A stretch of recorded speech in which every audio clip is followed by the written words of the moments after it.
Foundation finds that 73% of the people they surveyed feel anxious about the election. That's why Isabel Solvang, director of the Lifelong Learning Program at the University of Utah, says they've launched classes to help people cope during the election season and become more empowered to be civically engaged. We're all dealing with a lot of information, and if you don't have the tools, it can be hard to navigate all of the information that comes up. And we want folks to be informed when they get to the polls. Some of the classes being offered include writing as a tool to cope with anxiety and beyond the headlines, fact-checking and media literacy. You do not have to be a student at the U to enroll. Park City is considering making the switch to ranked choice voting. The Park Record reports that the City Council will discuss the idea this week, but a decision whether to opt for it will be made later. Critics of ranked choice voting say it can be confusing for voters. Our top national story this hour from ABC News. Just 6 days to go until the first presidential debate between Vice President Kamala Harris and former President Donald Trump. The Harris campaign will brush up on immigration, crime, and the economy, all places Mr. Trump takes the lead in. Your money at this moment. The Dow right now is up 204. That's a 0.5%. We're at 41,141. Coming up, it looks like it'll be sunny today, but we'll have some smoke in the air. KSL weather is next. KSL News Time, 9:02.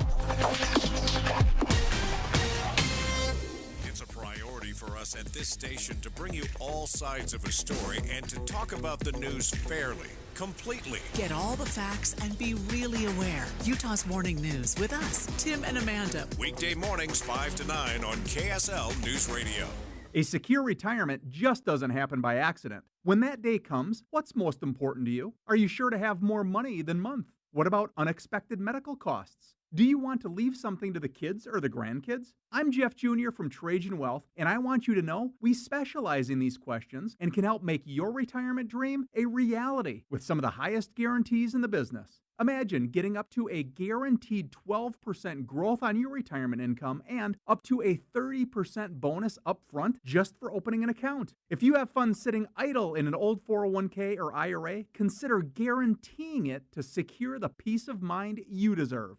Don't leave your financial security to chance. Take advantage of the highest guarantees I've seen in my career. Call Trajan today at 801-899-7600. That's 801-899-7600. Or visit us online at TrajanWealth.com. Annuity guarantees are based on the claims-paying ability of the issuing insurance company. Just the other day, I was talking with a new acquaintance, and I mentioned I had let go of 70 pounds of fat weight with the help of my friends at Soda Weight Loss. And I showed him a picture of me from this same week last year. He said, "Wow, you don't even look like the same person anymore. You look younger now." One of my relatives who I hadn't seen in person in a couple of years said I look taller now. Well, I'm not alone. Clients at Soda, which is spelled S-O-T-A, look and feel 10 years younger when they let go of the fat. I'm living proof of this, but you can see for yourself by going to SOTAweightloss.com. That's S-O-T-A weightloss.com. Check out the thousands of before and after pics. While you're there, click on the Request a Nutritionist callback. And within minutes, you'll be talking with someone who truly wants to help you get in the best shape of your life. You want the fastest and most permanent results? It's not with injections, drugs, or pills, and it's not with fad diets, because you almost always gain the weight back once you stop. I got rid of my excess weight in just 5 months, and now 6 months later, I'm still right where I want to be. Get started now and look great for the holidays with SOTAweightloss.com, because Soda is state of the art.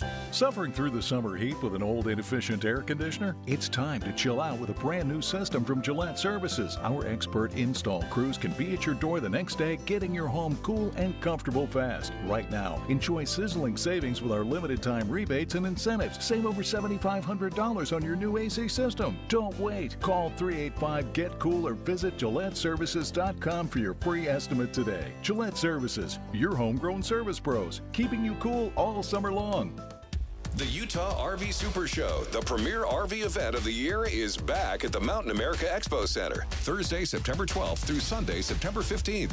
Come see new 2025 models and special closeout pricing on all 2024 models. Bring a can of food for the Utah Food Bank and get $1 off per can, up to half off adult admission. Unplug from distractions and plug in to your family at the Utah RV Super Show. Discount passes at UtahRVSupershow.com. Traffic and weather together, brought to you by Sinclair's Dino Pay app. Save up to 20 cents per gallon. And here's Heather Kelly.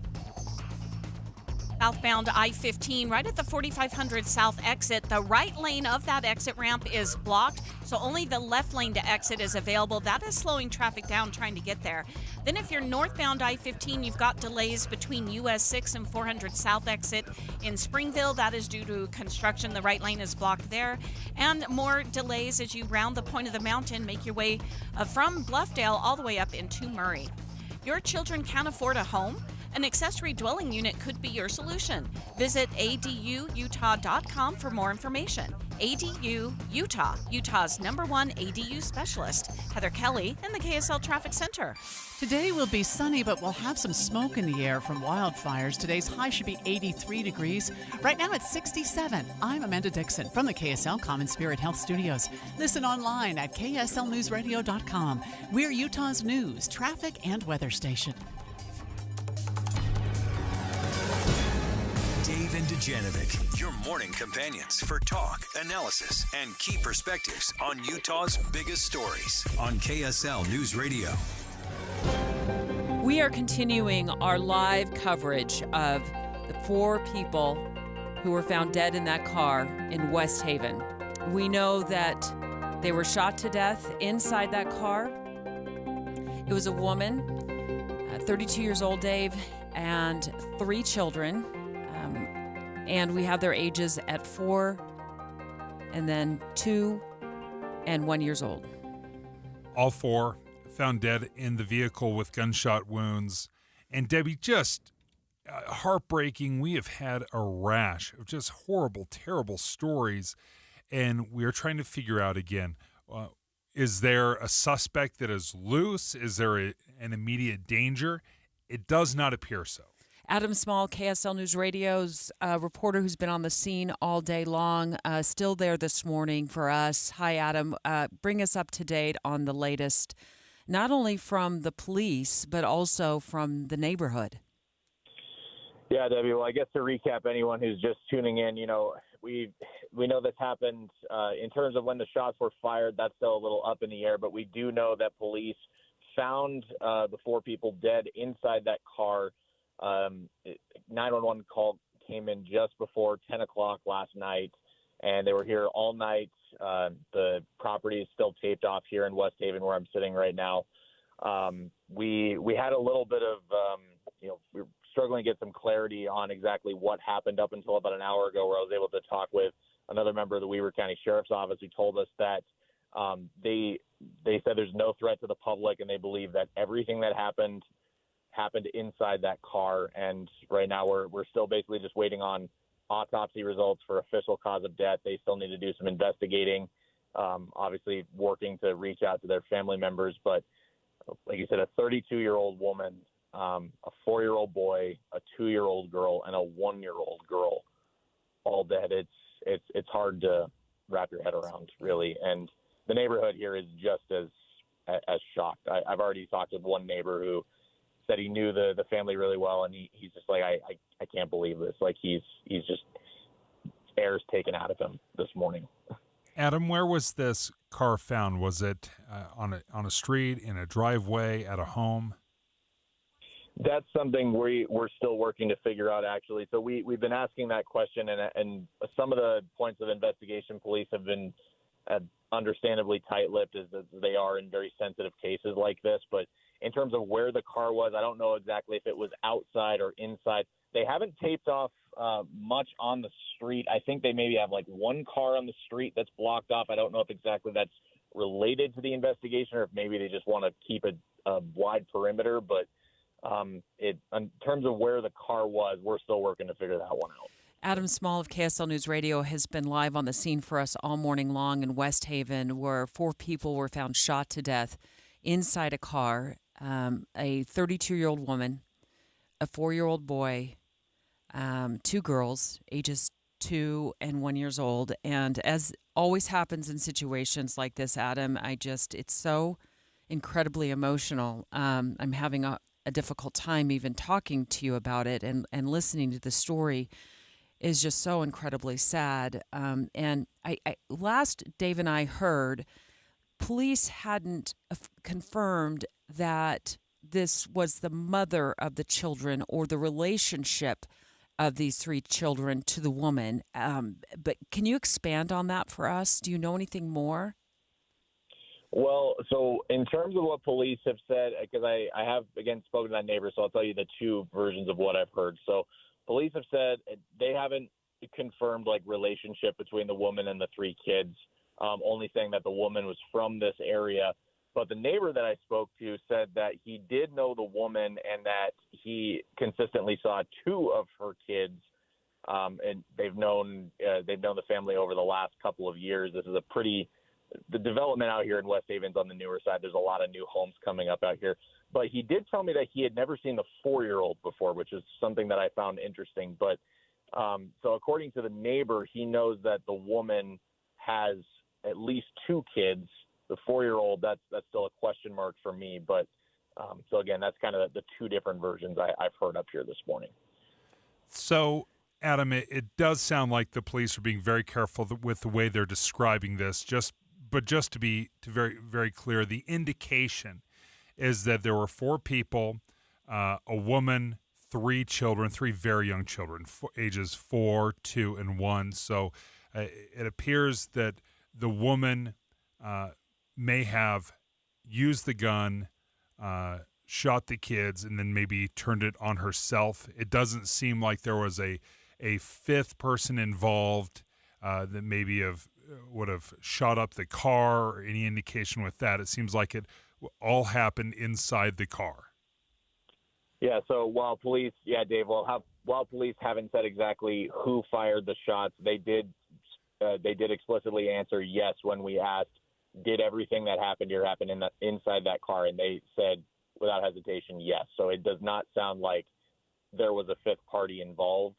There's been no indication of that, and I'll leave it at that. It's brutal. And I know you're trying to gather as many details as you possibly can, and hopefully you'll have time to continue to stay with us through on and off throughout the show today, Adam. But I want to just ask you one final question. You may or may not have the full answer to this, but was there an adult male who was at home or in the area at all that may be a father to these children? Are you aware of that? So I'm not aware of who might have been home at the time, but I do know after talking to the next door neighbor, he had told me that the woman that there was a father to the children that I think it sounds like was involved in their lives, but I don't know if he would have been home last night. And he told us that the woman was actually living with, it sounds like her father or another older male relative. It sounds like there are some extended family members that live here at this home. Sounds like she had moved, she had a place, moved in here for a little while. It sounds like she was kind of like an in and out family member. But the biggest thing the neighbor told me is that the grandfather of those little kids sounds like lives at this home, and sounds like he is just absolutely devastated this morning. But in terms of who's home, we'll continue to try to figure that out. And do we know who reported this or who called 911? That's still working to figure that out too. All police have said was a family member. It's possible it could have been someone that lives here at the home, but also possible could have been someone maybe suspected something was wrong and rushed here. We'll try to figure that out. And just to clarify, this happened late last night, right? Apparently, that this whole thing began to unfold late last night.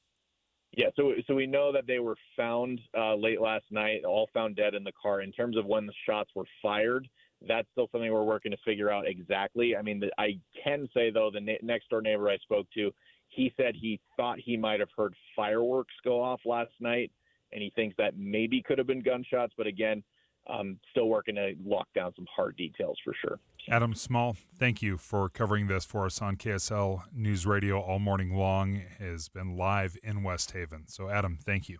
And if you're just joining us and you haven't heard the news, just to recap, 4 people found dead inside a car. Is a 32-year-old woman, a 4-year-old child, a 2-year-old child, and a 1-year-old child. And as Dave indicated, Adam Small, live on the scene for us, will be continuing to tap into his knowledge and information that he is getting throughout the morning. Also reaching out to the Weber County Sheriff's Office for any live updates whatsoever. And we'll continue to track that story throughout the show here today. Straight ahead, we have also had another development on Utah's Capitol Hill regarding the constitutional amendment that is going to hit your ballot in November. KSL Television's Lindsay Aerts has been tracking this story very closely, and so KSL 5 TV's Lindsay Aerts is going to join us straight ahead to walk us through what it says. Dave and Dujanovic. Current events can have a lot of moving parts. Our job is to make it easy to keep up. You're part of a bigger world, so spend 15 or 20 minutes here and be part of it. Join us weekday mornings between 5 and 9 on KSL News Radio. So Mountain Home Services, they installed my furnace several years ago. Then they've been servicing it throughout the years, and it's been humming along, working beautifully. Well, we have some exciting news to announce. Mountain Home Services and Master Electrical Services, they've joined, and now they offer so many things for you. It's a little one-stop shopping for all your home needs. It's like a marriage made in heaven, especially for our customers, because not only can they now deal with all your electrical needs and those EV chargers you need to have installed and those outlets you need to have replaced and those light switches you need to have updated. But now that they've joined with Mountain Home Services, they can also help you with a lot more. Yeah, your HVAC, your heating and air, just like they did with me. Also, plumbing. Upfront pricing guarantee still applies, so that's fantastic. Yep, no hidden fees. That's what that upfront pricing guarantee means, and it also comes with a 100% satisfaction guarantee. They're the company we trust, and so can you. Learn more about Mountain Home Services by going to their website, mountainhomeutah.com. That's mountainhomeutah.com. Or you can give them a call, 801-543-2222. Again, 801-543-2222. Finally. September. Things are finally going to get back to normal. We are one step closer to having a section of downtown Salt Lake City transformed. Utah Senate Democrats say there's no need for the special session. The air quality is hazy and unhealthy for all groups. They say it's not true. There's no ticket quota. Since when is there a normal anyway? We're tracking these stories to keep you updated on key developments. Listen each day this week to KSL News Radio. It's me again, and of course, I'm at the annual Fall Extravaganza at J&J Garden Center in Layton. And what a great time to buy. Right now, all containerized trees, all shrubs, and all perennials are 20% off. You heard me right.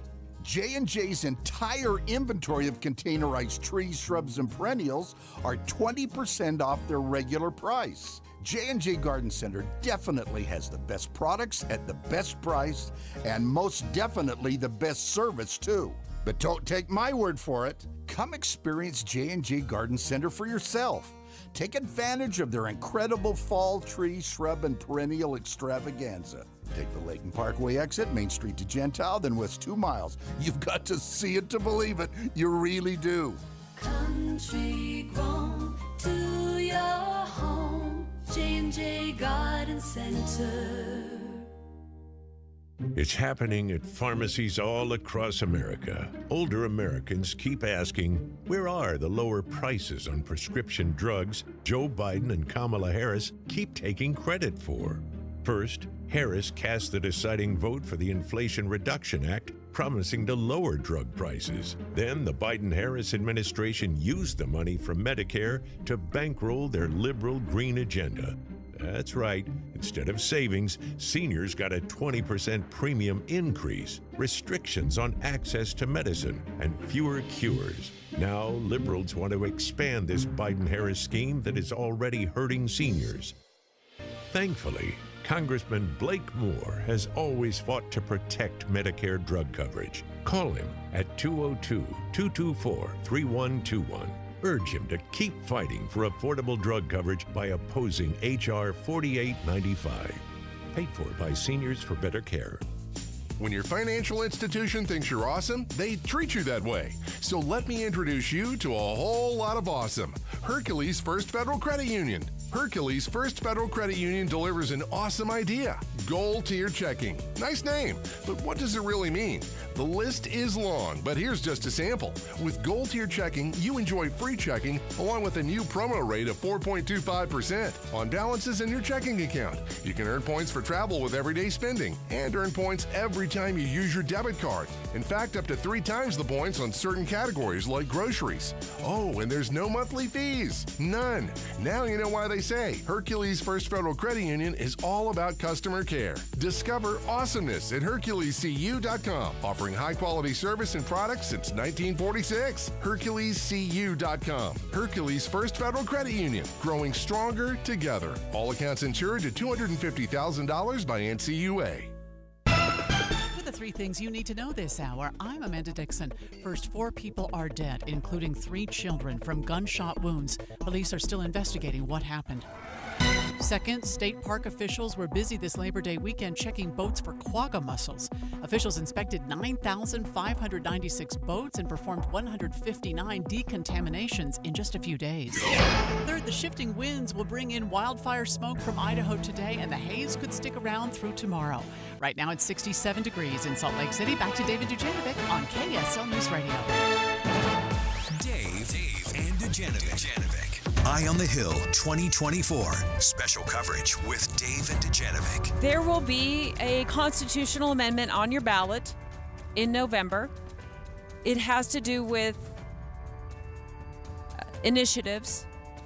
And KSL5 Television's Lindsay Aerts has a copy of how it will read.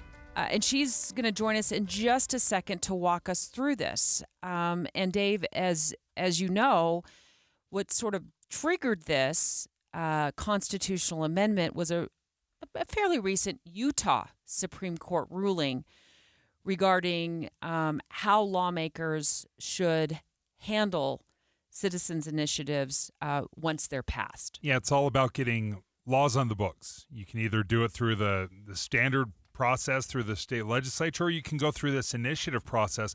And the initiative process is incredibly laborious. Like, you have to jump through so many hoops. So those that run initiatives, they get them passed just to see them changed almost immediately after it gets passed is so disheartening and frustrating to those that pass the initiative it's led to these lawsuits that you've talked about, Deb. Yeah, so we've been keeping in touch with Utah's Capitol Hill, and specifically in the last, it's been about 10 days since we last spoke with House Speaker Mike Schultz, but he joined us a couple of days while you were on vacation to walk us through why Utah lawmakers felt it necessary to get this constitutional amendment choice on the ballot in November. And again, I want to just walk you back for a second here before we bring Lindsay Aerts into the conversation, that this really stems from this court case regarding the congressional maps. And if you recall, there was an initiative that voters wanted to have like committees or committee draw up the maps and the boundaries, and then lawmakers chose their own maps. And the court, in its ruling, clarified that lawmakers can amend ballot initiatives, but they just cannot, I wanted to say, like, practically hit the delete button on them, right? Yeah, tweaks, not wholesale changes.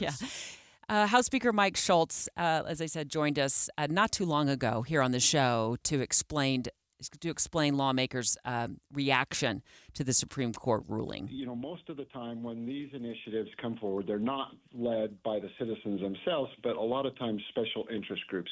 And that's our biggest concern, is the special interest groups that come in from out of state and put a shiny object up there. They spend millions of dollars advertising it, but then buried in the language that the citizens never, ever read is some huge detrimental consequences for the state of Utah. And so the Supreme Court recently, with their decision a few weeks ago, actually took that ability away from the legislature to make those modifications to bring in line with what the intent of the voters are. And so that's where we're trying to go.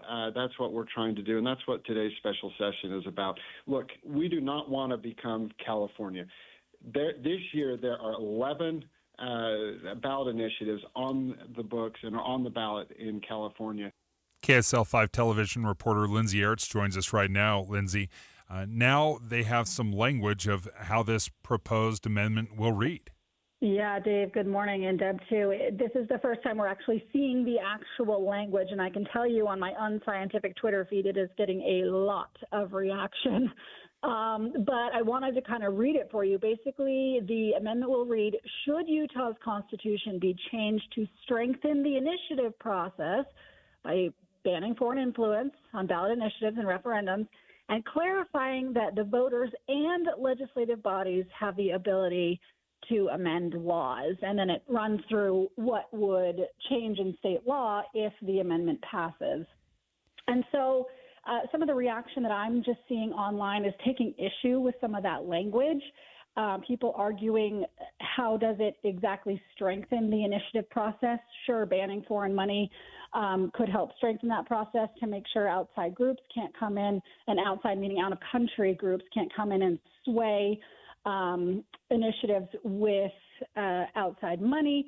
But voters seem to be taking issue with the fact that this kind of doesn't fully describe what this amendment would do, because it would allow the legislature to repeal initiatives, and that's kind of its key function, in addition to the other things it would do in banning foreign money and, allowing both voters and the legislature to amend laws. Lindsay Aerts of KSL 5 Television has been closely tracking the constitutional amendment. It's Amendment D that will be on your ballot come November. And are those who are opposed to this constitutional amendment, are they taking issue at all with the language that says, should the Utah Constitution be changed to strengthen the initiative process? Are they taking issue with that word strengthen? I'm sure they will, but we haven't gotten that far yet in the reporting, because this language I got a hold of it last night, very late, so I wrote a story that came out around 7 o'clock. So I've seen a lot of initial reaction, but none from the official no opponents of the group yet. I imagine today we'll do some reaching out to see how folks are feeling about it, and asking the legislature to explain, the intent behind this language. How does it really strengthen the initiative process? But a lot of the negative reaction that I'm seeing online really takes issue with that language, to say that it's people have used the word deceptive. Because voters may not be, up to speed on the nuances of this issue, and just reading this language, you're like, yeah, sure, I want to strengthen the initiative process, but does the amendment change really strengthen the initiative process? It says the proposed amendment will establish requirements for the legislature to follow the intent of a ballot initiative. They have not revealed exactly, from my understanding, exactly what those requirements would be that the legislature would have to follow. Yeah, so there's a line in the bill that passed during the special session that basically says that lawmakers have to give deference to the intent of the initiative, and deference just meaning have to give weight to what the voters intended. But it also says that deference and what the intent is the discretion of the legislature. And so that's where you just have some of this weedy language really seeming to fall on the side of the legislature. And so I think the legislature, though, is arguing, look, we've passed 3 initiatives in 2018. You have medical cannabis, you have expanded Medicaid. Yeah, and then you had a redistricting committee, although that one's still up for debate, right? And so they're arguing that we have followed the deference, right, given weight to what the voters intended, but we have to have that ability to change laws so we can make sure we're doing what's in the best interest of the state. Lindsay Aerts, thank you so much for following this so closely. Excellent reporting. Lindsay Ertz, KSL television reporter. We'll also be reaching out to Utah's Capitol Hill to see if we can get somebody from the legislature to follow up with us throughout the show today to get more information from them about why this language is what it is. Another part that I will be very interested in following, and it does say this in the proposed amendment, it says it will clarify the voters' ability to amend laws. And that is something that really hasn't been addressed so far, as they put these initiatives forward and then the legislature can tweak it. But the voters, or the initiative process itself, they can't go in and tweak it. They just have to negotiate with the legislature. So it'll be interesting to see how that plays out. Straight ahead, an NFL football player shot during a robbery attempt. It happens in San Francisco. He gets shot in the chest. A cop runs to save him, and that's just the beginning of this story. I said, I want you to listen to me. I know you don't know me, but please trust me. God is with us. It's not your time. 9:30 at KSL News Radio. I'm Amanda Dixon. Our top story, a woman and 3 young kids are dead after police say they were shot inside a car in West Haven. KSL News Radio's Adam Small is on the scene with the latest. Authorities are telling us they first got wind of this just before 10 o'clock last night when a family member of the 4 victims found them dead in a car at a home here on Prevedel Drive. Lieutenant Terrence Lavely with the Weber County Sheriff's Office says they did end up finding a handgun inside that car. At this time, we don't believe there's any threat to public safety. And you believe everything happened inside that vehicle? Yes. Lavely says at this point they're awaiting official autopsy results and still need to talk to friends, family, and comb through social media. The woman was from this area. She was 32. The police say the kids were ages 4, 2, and 1. In West Haven, Adam Small, KSL News Radio. Police now have a suspect in custody after shots were fired at Oker Park in Kearns on Labor Day. Unified Police Sergeant Amy Race says this was gang-related. Along with the suspect, a weapon used in the shooting is now accounted for. Our top national story this hour from ABC News. South Korea says it has started seeing more suspected trash-carrying balloons launched from North Korea. The government in Seoul issued text alerts telling people to be alert and to be careful of things dropping from the sky. Your money at this moment. Let's see what the markets are doing. The Dow is up 57 points right now. We're at 40,994. And coming up, more sunshine today, but smoke in the air. KSL weather is next. KSL News Time, 9:32. Here's a way to get breaking news updates anywhere you go. At the store or in a work meeting, you can get breaking news on your phone. You can quickly read it, swipe, or click for more. It's super discreet, super fast. That's the app for KSL News Radio. I think one of the hardest things when you're on a weight loss journey is to see results and to be patient enough with the results. Well, with Salt Lake City fat loss, you don't have to be all that patient to see big results. At least I certainly didn't have to wait. I was losing basically a pound of fat every single day. Now, many clients will lose 20 to 30 pounds in a month or two. In my 2 months, I lost 57 pounds. And it was incredible. Because I was seeing such incredible results with Salt Lake City fat loss, I was able to stay motivated. I was able to stay on the plan. And also, this might sound a little weird, I'm kind of grateful that I had to pay for the program because it kept me honest. So often I'd tried to lose weight in the past, but when you don't have any money involved, it's pretty easy to cheat. But with Salt Lake City fat loss, I stayed on the plan and saw incredible results. If you're interested, go ahead and visit their website, slcfatloss.com. If you use my name, you're going to get an extra $200 off the program. Just use Dave. Get that $200 off. Go to slcfatloss.com. Tommy!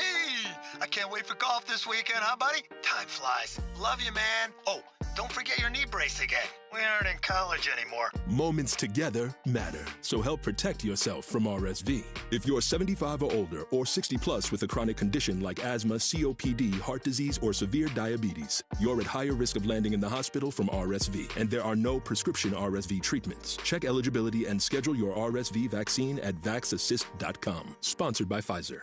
Every business faces challenges, but complicated, expensive, and uncertain shipping shouldn't be one of them. With USPS Ground Advantage from the United States Postal Service, you can avoid all the noise. No more unexpected surcharges, hidden fees, or complex rate structures. It's just easy, cost-effective, and dependable shipping.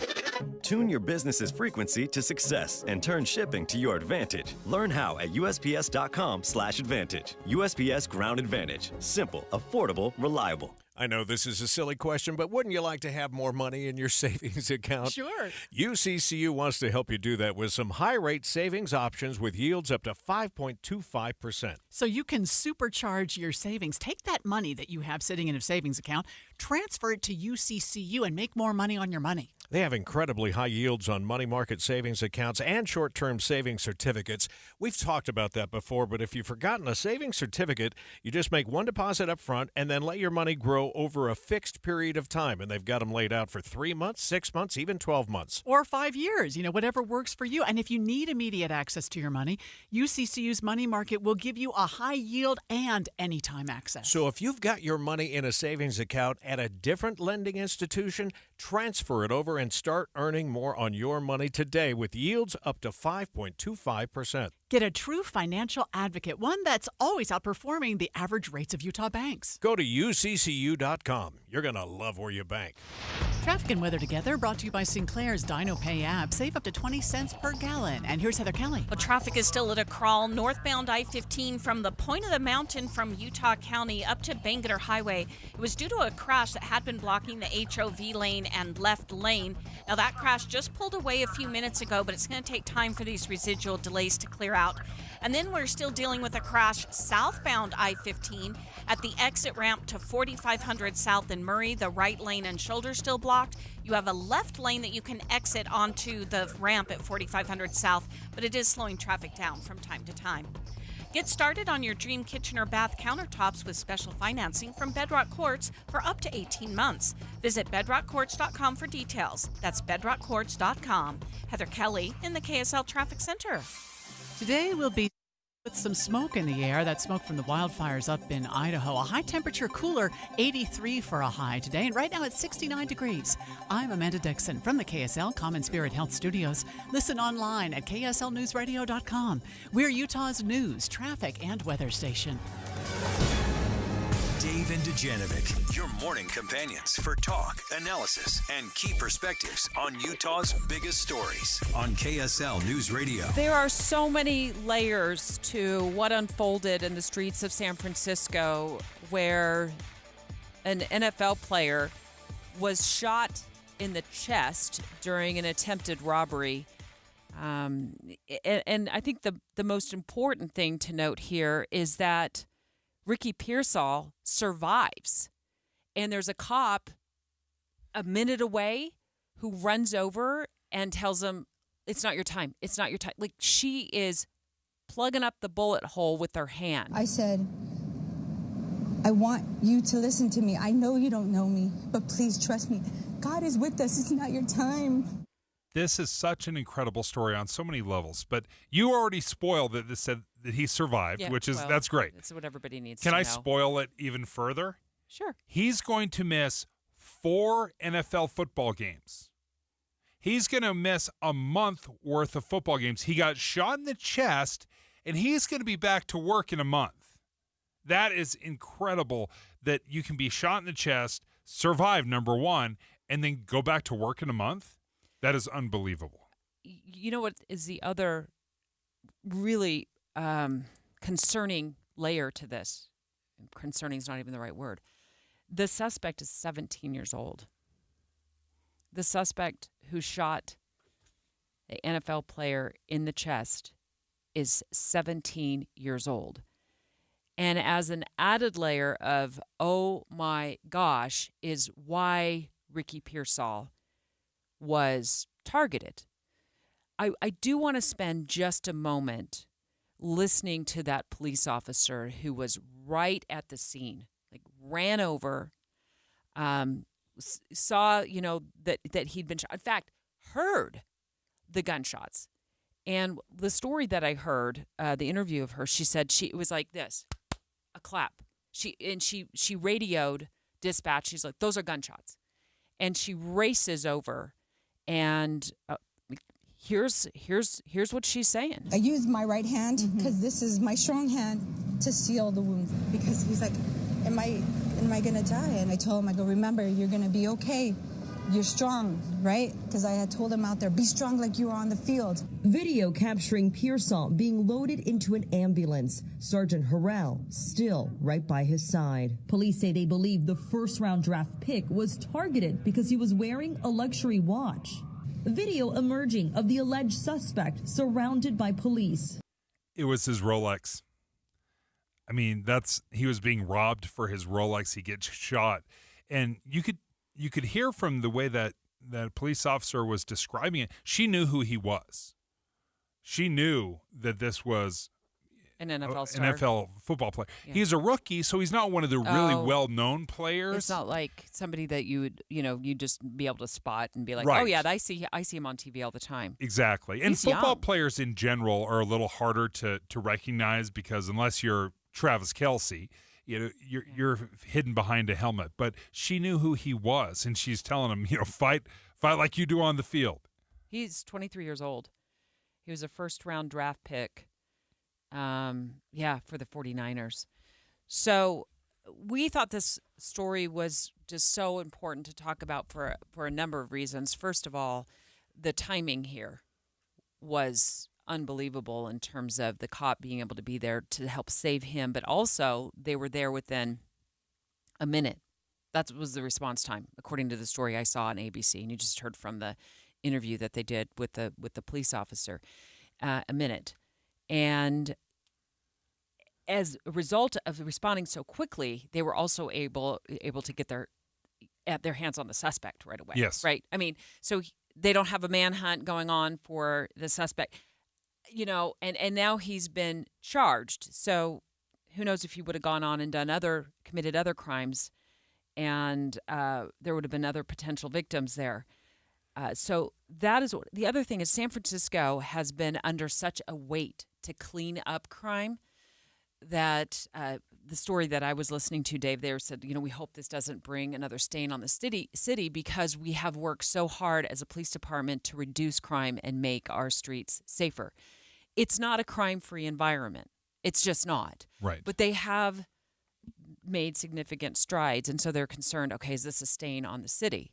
No question, it is. It's a high-profile, popular player. This happened at 3:30 in the afternoon. Mm-hmm. So I understand what San Francisco is saying, but you also have had some massive crime issues all across the city for a number of years. So if you've made some modest improvements, there's still – I certainly do not feel safe to go to San Francisco. I've traveled to San Francisco several times. My family used to live out there. I feel safe. Yeah, I feel safe. I am definitely not there. Well, yeah, I feel safe. Interesting. I'm surprised for as muscular as you are. Yeah. I would not not unloading feel, the family out in San Francisco. I tell you what, I actually been looking at flights to go back. Really? Yeah, I have. I like San Francisco. I feel safe. I feel safe in most cities I travel to. I just try to be smart about it and stay situationally aware. However, I mean, here we have an NFL player who was shot in the chest. 3:30 in the right. afternoon. So as you try to talk me out of buying that flight to San Francisco, it did also raise my concern. Like, okay, what would make me more of a target in any city? And, you might laugh at this, Dave, but I have done stories on purse snatchings in Salt Lake County, okay? And and it doesn't happen all the time, but where the woman is carrying, a purse on her shoulder, and here comes a car, and they grab the purse off of her shoulder, or they ended up, dragging her with them for, a couple of parking stalls as she's in a parking lot. So I know from being a news reporter and covering these stories, it could be something as simple as your purse. And I'm like, well, is it better to just wear something across my shoulders, or is it better to just always let the purse go? So we actually looked up information that was posted by Arizona State University. Anybody who's, involved in a street robbery tends to lean toward purses. There you go. Wallets, credit cards, your mobile phone. You're carrying it by your side, your mobile phone. I don't know why I guess there's a way to crack the code on a mobile phone, but mine's always locked. Jewelry, which goes back to the Rolex. Pearsall's Rolex. And anything that looks expensive. Cameras, smaller laptops. These are the things that can make you more of a target for an armed robbery. And we saw some reports that Pearsall had fought back. And that brings up a really good question of when should you fight back? Because I wanted to look into it. Obviously, is your life worth a Rolex watch? Even as valuable as that watch is? Of course not. But when should you fight back? Because we're told, hey, just give it up. Oh, yeah. Right? But one thing I don't think we're addressing is instinct, the fight or flight. And if we don't mind, let's dive into that a little bit. Like, what do you do to maybe fight that urge? A little bit. Let's go toe-to-toe on this next. Dave and Dujanovic. Here's a trick to podcasting at work and getting all the Utah news you love. Download the KSL News Radio app. The podcast for Utah's morning news and Dave and Debbie are right there. Dozens of podcasts a day. That's the app for KSL News Radio. What's up, everybody? I'm Mike Wilson with Any Hour Services, and if you have a drain that's clogged or backed up, after you've tried the plungers and products, the next step usually involves some kind of drain snake or cabling equipment. You see, sometimes the blockage is far enough down the line that you need special equipment that most homeowners just don't have. That's where the Drains Department at Any Hour Services can help. A drain snake can clear most blockages and get the water flowing again, and clearing blocked drains is what our Drains Department does day in and day out. So if you're a homeowner with a drain line that's clogged or backed up and you'd like one of our drain technicians to come and snake the line for you, it's only $29. Yep, you heard that right. Any Hour Services will snake any drain line with normal access for only $29. Sinks, showers, tubs, toilets, floor drains, laundry drains, even that sewer main line that connects to the city. We'll snake any line for just $29. For help with your drain issues, call Any Hour Services at 801-443-7700. You can Google Any Hour Services. You can even schedule online at anyhourservices.com. No one helps more homeowners than Any Hour Services. Don't be worried. Be ready. KSL News Radio has partnered with Be Ready Utah to provide the plans your family needs for an emergency, the tools and supplies to keep on hand, and the knowledge on how to keep a cool head. It's Be Ready Utah. Listen to our show, Dave and Dujanovic, for Be Ready tips and tools. Or you can always find the latest preparation info at BeReadyUtah.gov. Be Ready Utah with KSL News Radio. You wouldn't trust a butcher to babysit your pet pig. You wouldn't trust a lumberjack to repair your antiques. Or a professional wrestler to be your massage therapist. So why would you trust anyone but AMCO to fix your car? For over 50 years, we've been the trusted experts in transmission repair. Check out AMCO's multiple financing options, so you can fix it fast and pay it off slow. AA MCO. A happy place comes in many colors. One that leaves you feeling refreshed. Something that gets you all fired up. Or gives you the space to chill. Whatever your color, bring happiness home with CertaPro Painters and make your happy place your home. CertaPro Painters. That's painting happy. Get started today at CertaPro.com. Each CertaPro Painters business is independently owned and operated. Contractor license and registration information is available at CertaPro.com.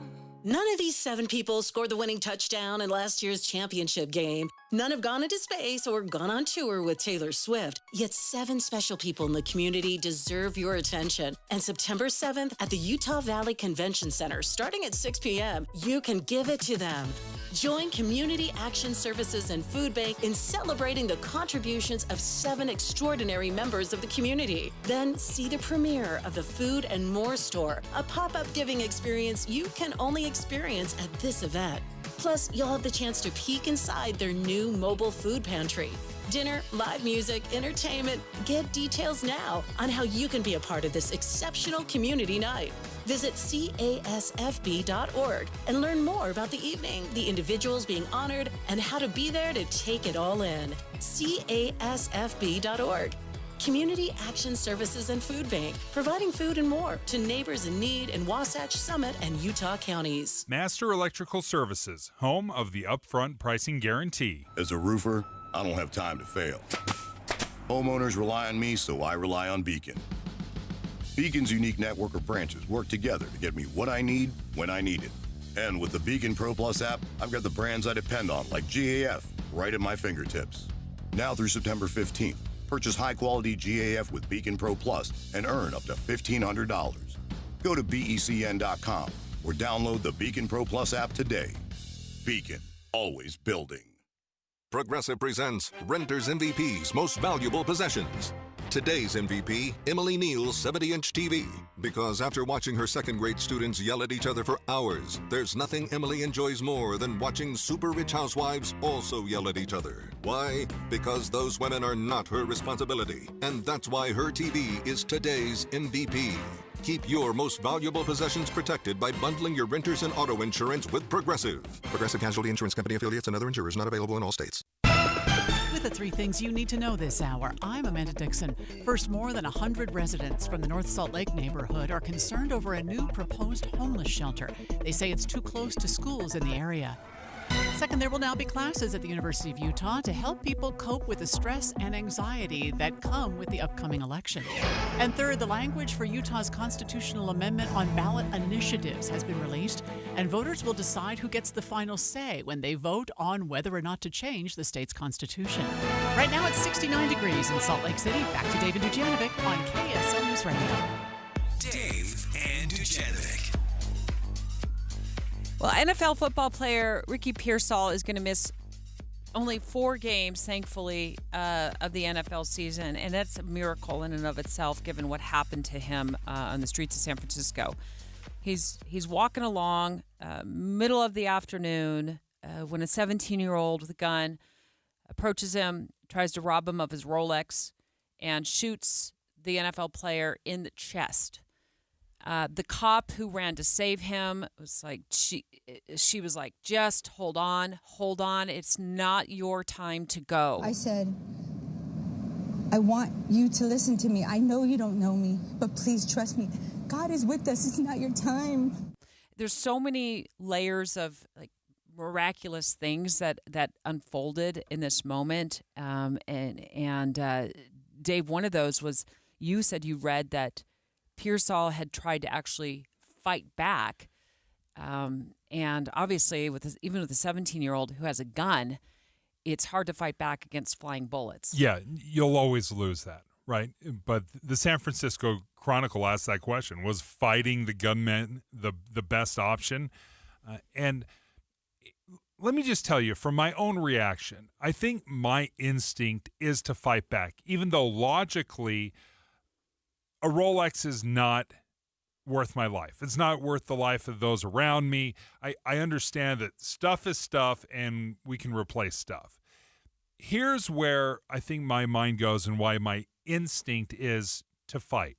Again, despite the fact that a police officer will say, give the wallet over, give the iPad over, whatever it might be, is I don't know what their intention is. I don't know if they are there to kill me. I don't know if they're there just to rob me. Oh, okay. They don't get the benefit of the doubt. So you don't know if you're fighting for your Rolex, if you had a Rolex, right. I'm sorry, your Fitbit. Right. No one's stealing my $100 Fitbit. Or if you're fighting for your life. Yes. And that's a huge disparity, right? The Rolex, your Fitbit is stuff. Yes. Your life is, well, we know, your life. And if somebody is so brazen to confront me at 3:30 in the middle of the day to pull a gun on me, who's to say that, you know what, he's just here to steal my wallet? I can replace this. I don't know that. So I think it's important to, I don't know. I think this is what Pearsall said, because he was asked about this. He said, you need to trust your gut. You need to go with your gut. Oh, okay. again. So can I just say, my gut would tell me comply. Yeah. Not fight. And I do think this is a male and a female. This is how we're different. This is just, I feel like this is how I'm just like, I am going to and I was a bank teller. I think I've talked about the time that I was handed a note. It indicated that this was a robbery. Give me all your money. It was on the back of a deposit slip. And I looked at the guy, and the rule was you just comply, right? You just comply. And I looked at the guy and I said, did you mean to write this? So here I was trying to. You did fight back a little bit, though. Well, I was really sweet about it. I'm like, did you mean to write this? He's like, oh, no, I don't know. That's just a deposit slip I picked up at the counter over there, like you do. Right. And he filled it out and he didn't realize anything was on the back of it.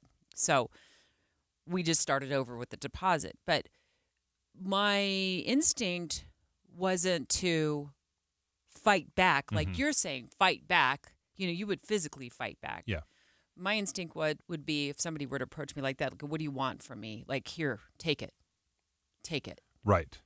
But I do think, as you and I have talked about this in the past, and we talked about it this morning, I do think this has a lot to do with how you would respond. Plus, you are taller than me. You're bigger than me. Yeah. You're stronger than me. I hate to admit that part of it, but you're probably stronger than me. And I just feel like your instincts would say you would win this. And that's not necessarily, that's not a guarantee that that's the safer option, right? I know. Either way, something bad can happen. It's an extremely dangerous situation. I was looking for a little guidance on this because, again, we're not the experts. And there's a couple different things that I came across. Number one, I came across an FBI video, and this was dealing with mass shooters, right? A mass shooting event. And we've heard this before. Run, hide, fight. And this is regarding, the... somebody comes in the office. Yeah, someone comes in. But I think it's probably good advice in all these scenarios. If you can run, great. If you can hide, awesome. But there may come a time when you have no other recourse than to fight. We have to fight to survive. This is a dramatization. If you control the weapon, you control the shooter. Yeah, and this is coming from the FBI, but they also give a description. Only as a last resort. Use available objects as improvised weapons. Use teamwork and surprise. A coordinated ambush can incapacitate an attacker. You're fighting for your life. Don't fight fair. And that was the part that stood out to me from the FBI training video, is you're fighting for your life. If you feel like you are fighting for your life, don't fight fair. And that's something that maybe we don't think about. And I thought that was some good. If this is the last resort, fighting is the last resort. There's a reason why there's the run, there's the hide, and then the fight is the last resort. And you also found video from a Navy SEAL. Yeah, and I thought it was interesting. Jocko Willink, very famous Navy SEAL, motivational speaker, he spoke about this. Let's see if we have time. Let's play the second piece of audio from Jocko Willink as he describes what you should do if somebody confronts you. But eventually you might not be able to back up anymore. You might not be able to keep any distance. Watch their hands. Keep as much distance as you can. Eventually you got to put your hands up in kind of a non-confrontational way to protect your face, to protect the sucker punch that's coming. You put your hands up just in a non-confrontational way up around your head and continue to de-escalate. Hey man, I'm not here. Don't want to have any problems. I'm not looking for an issue. I don't know what your issue is, but I don't have any issue with you. I'm just trying to head home from work. One of those things. And finally, if you get to a point where you have no choice, well, then you utilize the skills that you have. You hit hard, hit fast. You don't stop hiding until the threat is neutralized, and then you get away. You try to de-escalate as much as you can, and as a last resort, hit hard, hit fast, and don't stop until he's neutralized. Now, to your point, Debbie, yeah, if you're a Navy SEAL, that sounds very easy. You're trained. Right, you're trained for this, and you can do this. If I'm just downtown shopping, carrying my purse, I'm not.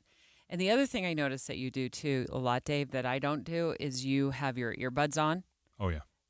at all times. All So times. I don't know how you would even detect that somebody was coming up behind you. Yeah, I do think in that situation, I would be more situationally aware at 99.9% of the time than you. I wouldn't realize I was robbed until I got home later that night. Where did that wallet go?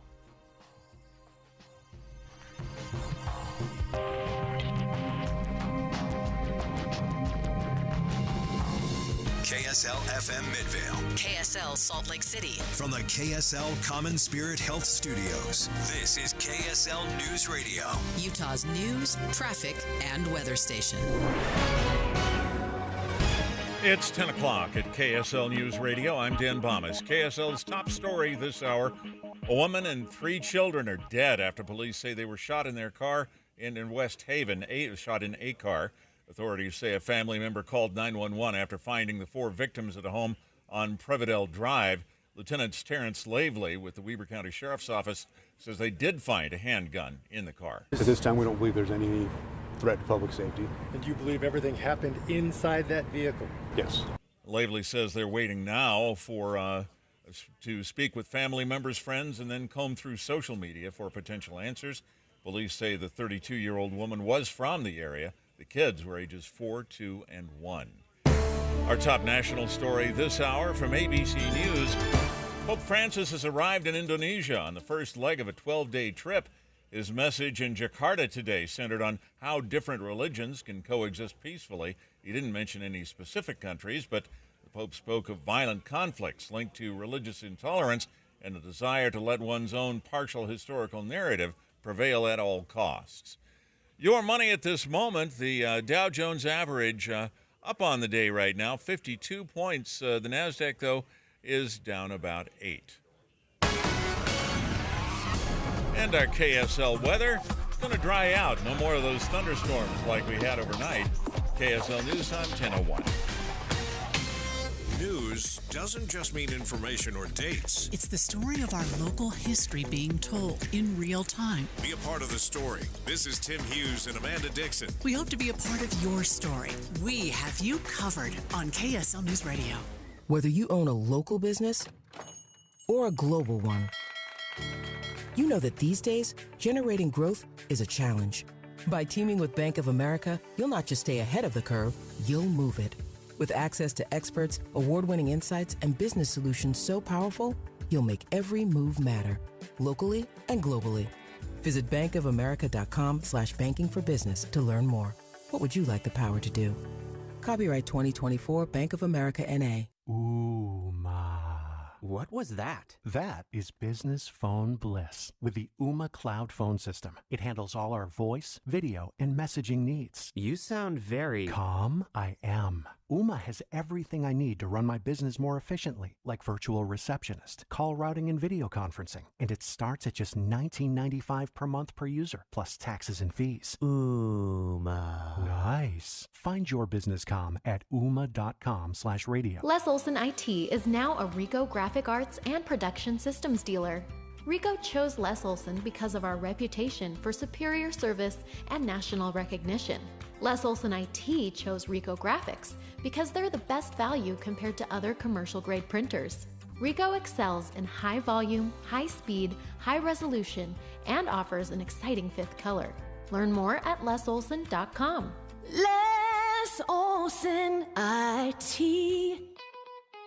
Need a ride? Call Utah Transit Authority's referral line.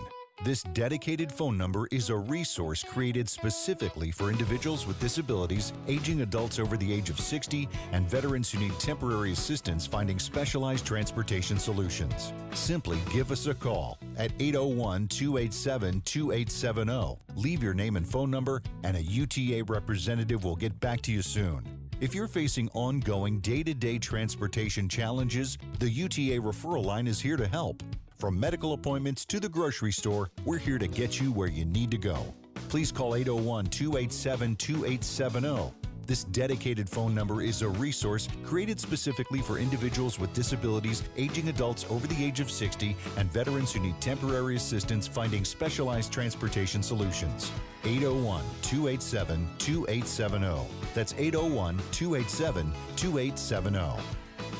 Knock, knock. Who's there? If it's a door-to-door salesman, buyer beware. Hi, this is Jason. And Kathy of Window World. Answer that door and prepare for some serious baloney. You know, overpriced, but on sale today. Big special. Manager's discount. Model home in the neighborhood. Remember, the sale ends today. Hey, it's all baloney. Window World's different. Check windowworldutah.com. Or call 801-281-8111. Window World.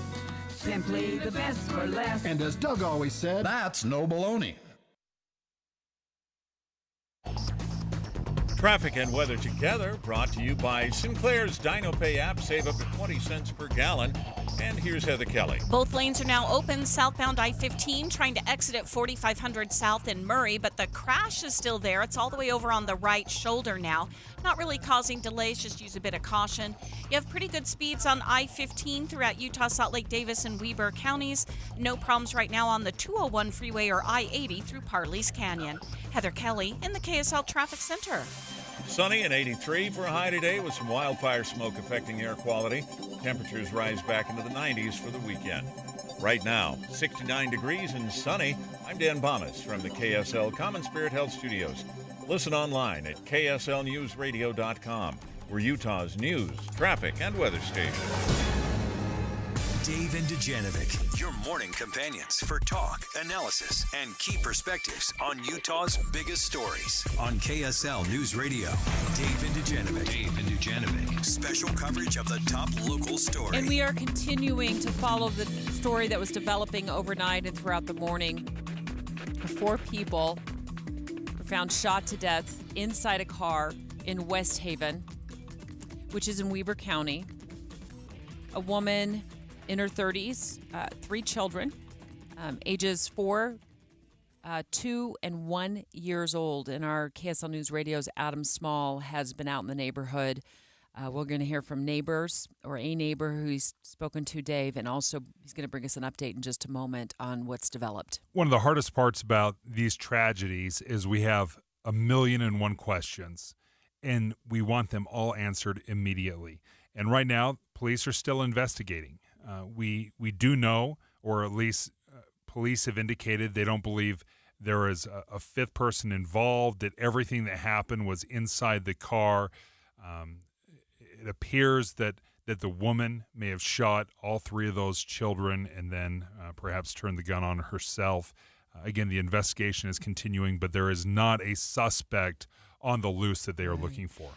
And Adam, as we bring you on the air once again live to bring us any sort of details that you've been able to gather in the last couple of hours, I want to just play for our listeners the interview, or portion of the interview you did with a neighbor who said that the family seemed like they were happy. There were no real signs that something was amiss. She's super, super happy, very kind of outgoing gal, super nice. The kids were just fun to be around. I didn't notice anything when the boyfriend was over, so I didn't notice any sort of contention. I don't know who did it or what happened, but I didn't notice any sort of trauma or challenges or anything like that.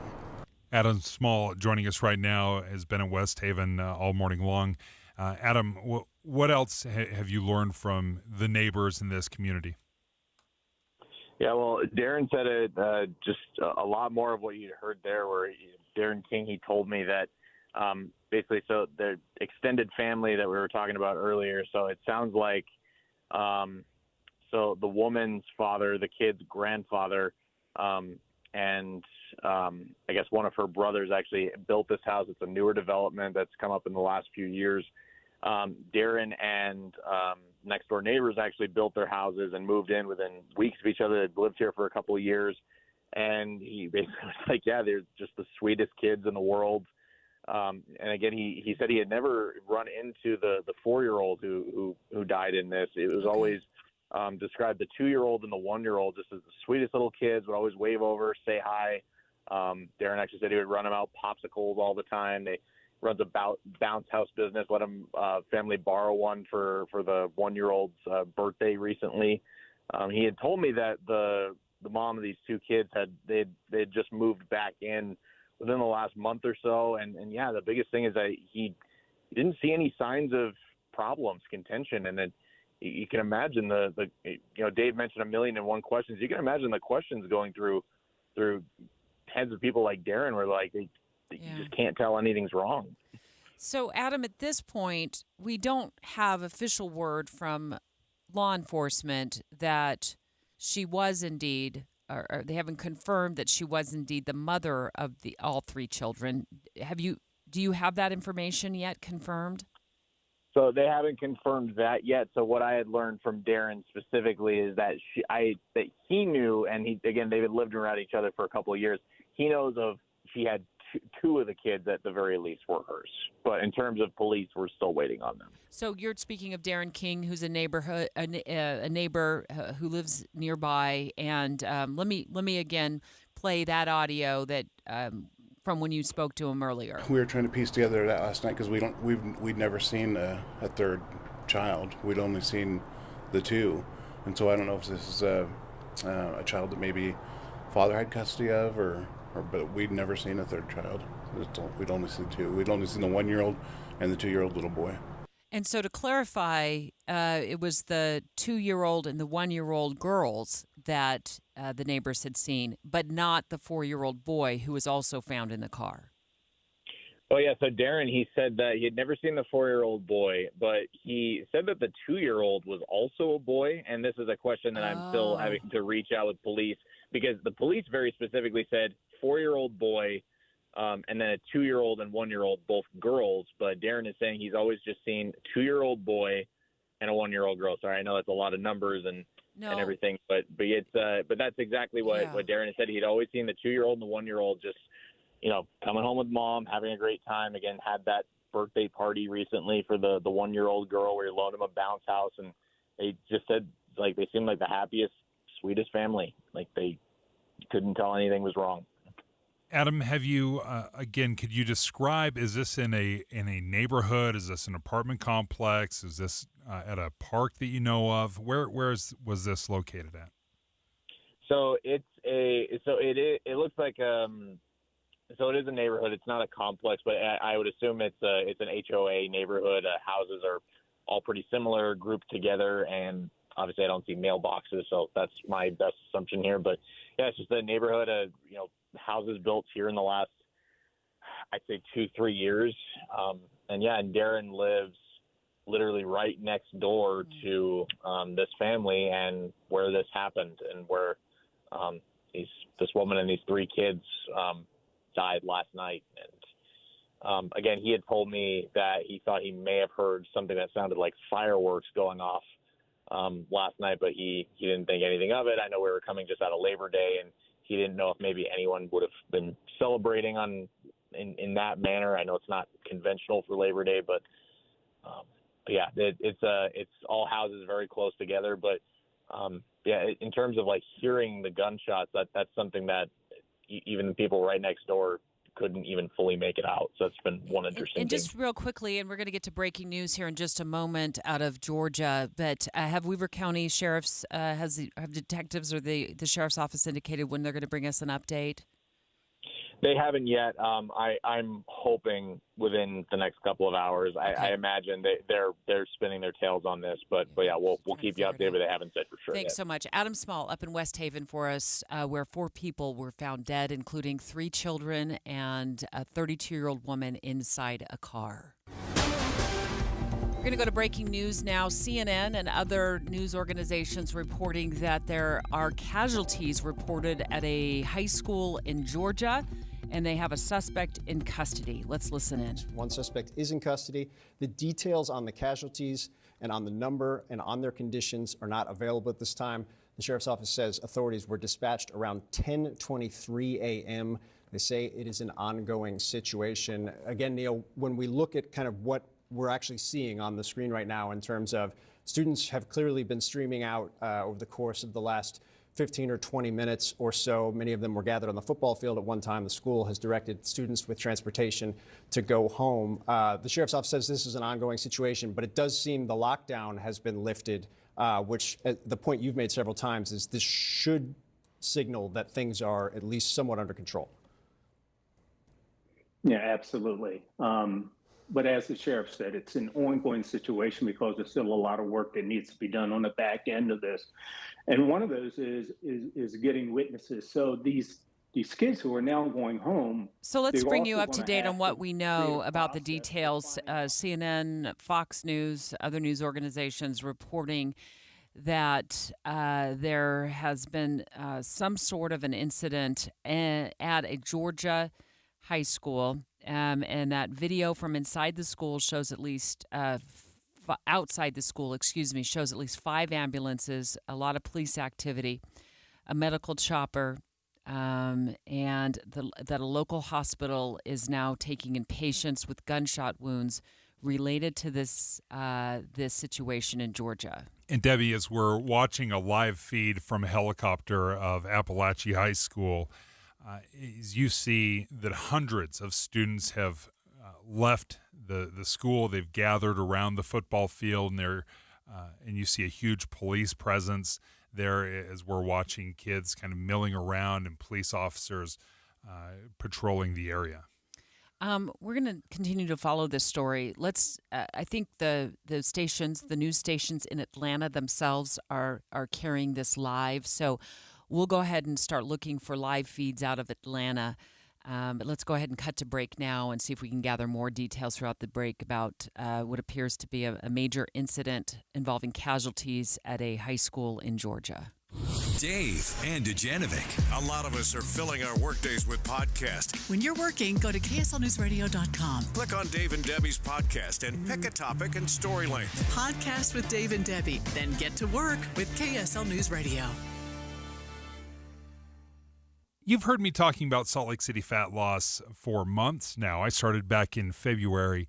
And one of the keys to Salt Lake City fat loss, and when I was trying to figure out what program I wanted to start, is I didn't want to do surgery. I didn't want to do injections. And I didn't want any prepackaged meals where, I'd done something like that before and I was sick of the meals after 2 weeks.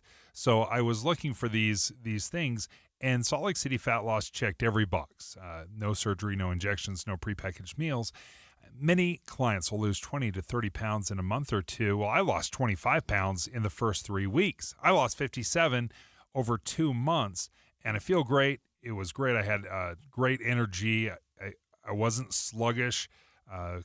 Clarity of mind, that was always a good thing. So if you're interested, if you want to lose some fat, I would recommend Salt Lake City Fat Loss.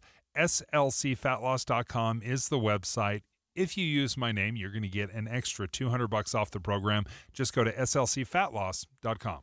This Friday, at the 50, the 40, it's BYU's first away game of the season. Touchdown, Cougars! Rise and shout! BYU, Southern Methodist University. Pre-game from Dallas starts at 3 with kickoff at 5. Make sure you're listening as you drive home on Utah's legacy home for the Cougars. KSL News Radio. Be advised, this is your opportunity to save up to 40 to 80% on a hot tub or swim spa this weekend only. Friday through Sunday, Mountain America Expo Center, Sandy.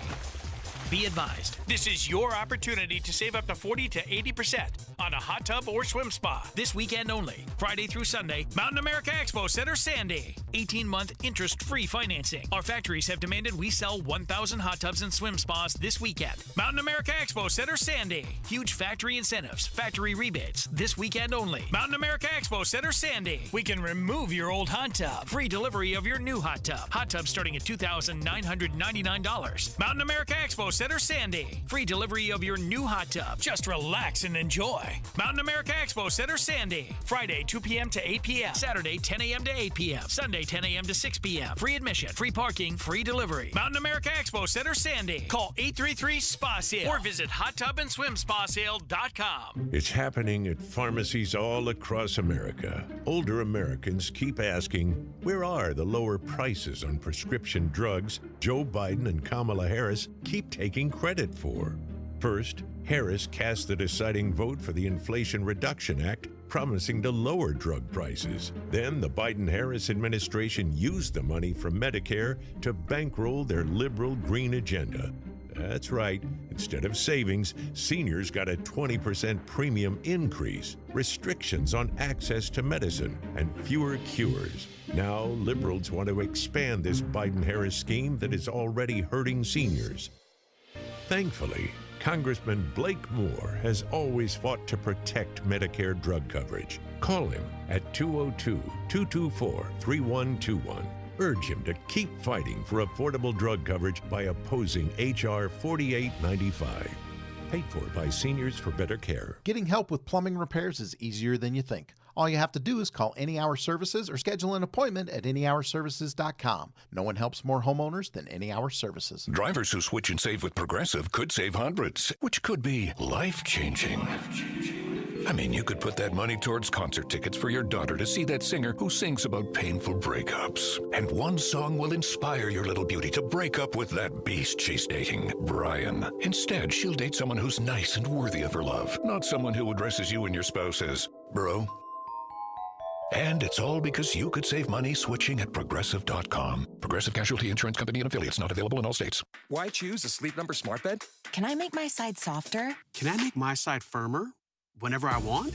Can we sleep cooler? Sleep Number does that. Cools up to 8 times faster and lets you choose your ideal comfort on either side. 94% of Sleep Number smart sleepers report better sleep. J.D. Power ranks Sleep Number #1 in customer satisfaction with mattresses purchased in-store. And now, during our biggest sale of the year, save 50% on the Sleep Number Limited Edition Smart Bed. Limited time. For J.D. Power 2023 award information, visit jdpower.com/awards. To find a store near you, visit sleepnumber.com.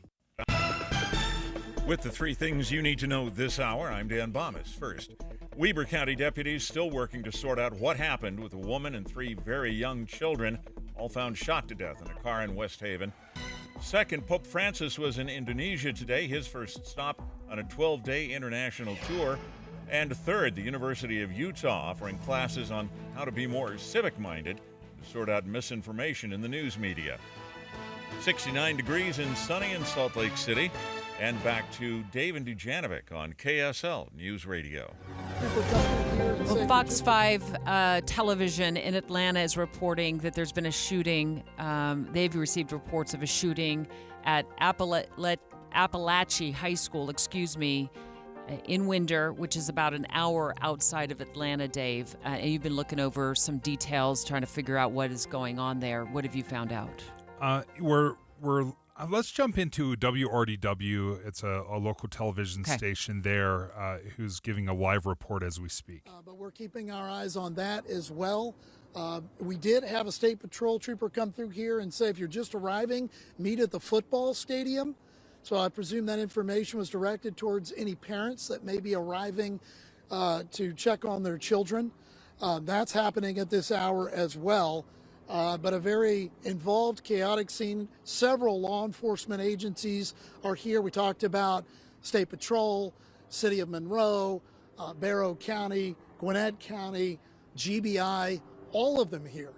Every one of them is here conducting their investigation into what occurred here at this school earlier this morning. Again, what I can tell you is I have seen at least 6 ambulances arrive since I've been here in the last 30 minutes. And I've seen 3 or 4 of them leave the scene in a hurry with their lights and sirens on, presumably going to a local or area hospital. It would indicate that there could be multiple injuries here. That was a live report out of WRDW in Atlanta. There has been an apparent shooting at a high school about an hour outside of Atlanta, Appalachia High School. It's in a community known as Winder. And it does appear from the reporting there that at least a couple of people have been flown to the hospital in the area or to hospitals in the area. And also from CNN's reporting, it does seem like there is a suspect in custody. And it does look like it is a fairly large high school, about 2,000 people that are kids that are enrolled there. We'll continue to track that developing story throughout the morning right here on KSL News Radio. Eye on the Hill 2024. Special coverage with Dave and Dujanovic. The other story that we have been tracking throughout the day right here at KSL News Radio is a constitutional amendment. And we're now seeing the language of that constitutional amendment that'll end up on your ballot in November. And it has to do with the initiative process. We're going to discuss it with KSL at Night Mara Carabello in just a moment. She is also the owner of the Exoro Group here in Salt Lake City, and she has had involvement in the initiative process. So we're going to get her take on the language in this constitutional amendment that'll be on the ballot. And also, like, if you haven't listened to our coverage earlier today with Lindsay Aerts, we'll read it to you. Yeah, the initiative process is just a way where we can get laws passed without going through the legislature. So you can put an initiative, have it voted on in November, and we can give a thumbs up or thumbs down to the initiative. But it's just another pathway to get laws passed in this state. Although I made it sound 1,000 times easier than it is actually a very complicated way to get laws passed. Lindsay reported last night and then joined us on the show in the 9 o'clock hour, and she said the proposed amendment will read, should the Utah Constitution be changed to strengthen the initiative process by prohibiting foreign influence on ballot initiatives and referendums, and clarifying the voters' and legislative bodies' ability to amend laws. And if it is approved, state law would also be changed to allow Utah citizens 50% more time to gather signatures for a statewide referendum and establish requirements for the legislature to follow the intent of a ballot initiative. Mara, you've worked on initiatives owning the Exoro Group. So what's your take on the language on this constitutional amendment that'll end up on ballots? So I've been in politics, as you said, for over 25 years in Utah. I love the public process. I was gobsmacked by this language. I knew the legislature had suspended the normal rules and that they had decided to forego legal drafting and draft it themselves. But the only word I can think of, I don't mean to be dramatic, is that it's deceitful. Like, it's not reflective. And I think it's important that we are reflective. So you know what I did this morning as I was like, this is just actually not what's at question.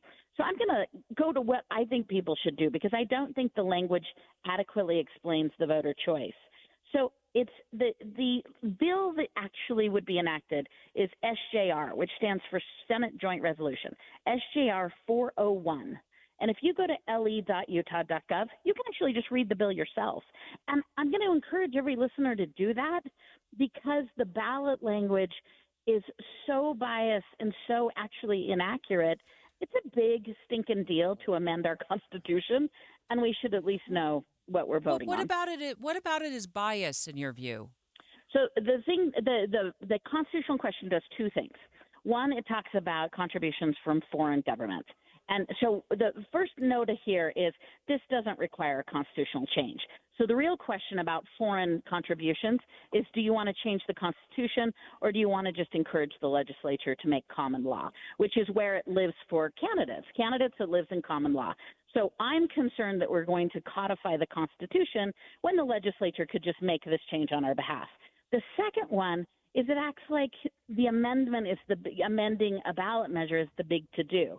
Now, the deceit comes in when you say this strengthens the law for those running initiatives. That's just not true by any legal definition. But here's the difference when it just acts like we're amending. Here's the actual language of the bill. It said, notwithstanding any other provision in this Constitution, the people exercise their legislative power as provided in Section 2. It does not limit or preclude legislative power, including amending, enacting, and here's the big word, or repealing a law. So the big difference that this makes is now the legislature unprecedentedly can just repeal a law.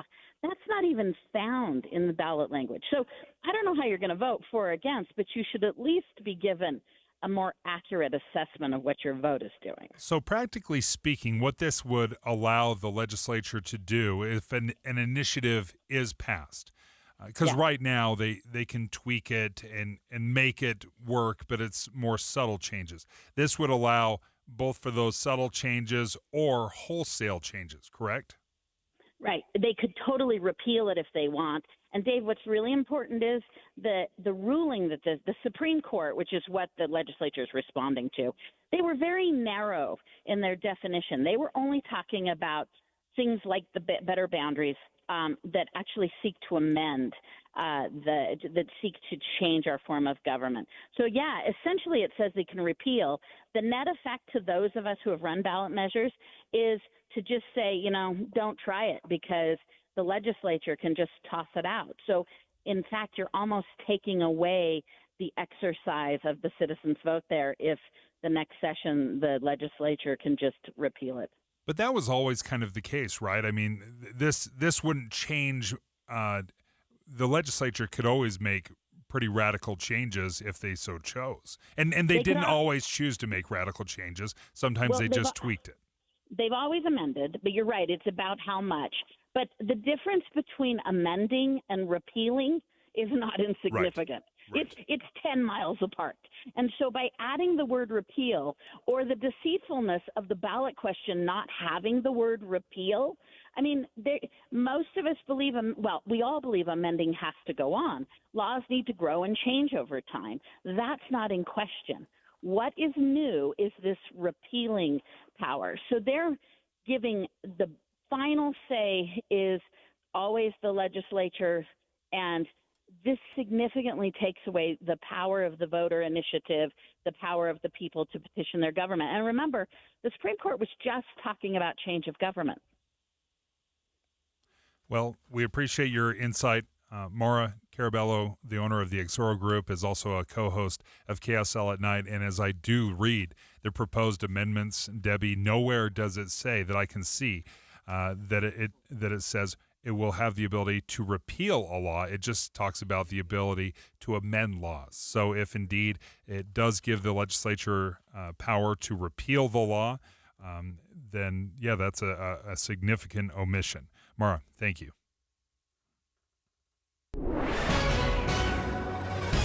It's 10:31 at KSL News Radio. I'm Dan Bomas. Our top story this hour. We have breaking news out of Georgia. An active shooter situation at a high school in Winder, Georgia, about 45 miles from Atlanta, has resulted in casualties, but we don't yet know how many. ABC News reports a local hospital is treating multiple gunshot wounds. The Barrow County Sheriff's Office says they have one suspect in custody. Riverton police have arrested 19-year-old Thomas Rose in connection with a homicide in the Monarch Meadows neighborhood. Detectives say they used DNA testing and what they call state-of-the-art technology to determine that Rose was involved in the shooting. Police say other individuals are involved and potentially obstructing the investigation. Weber County deputies still working to sort out what happened with a woman and 3 very young children, all found shot to death in a car in West Haven last night. The youngest of the children was only a year old. Deputies say a family member discovered the bodies last night. Taking a look at your money at this moment, the Dow Jones average up on the day right now, 47 points. The NASDAQ has also turned around, and it's now up on the day about 34 points. And our KSL weather, we're going to see sunshine today. These storms are over. That's next. KSL News Time, 10:32.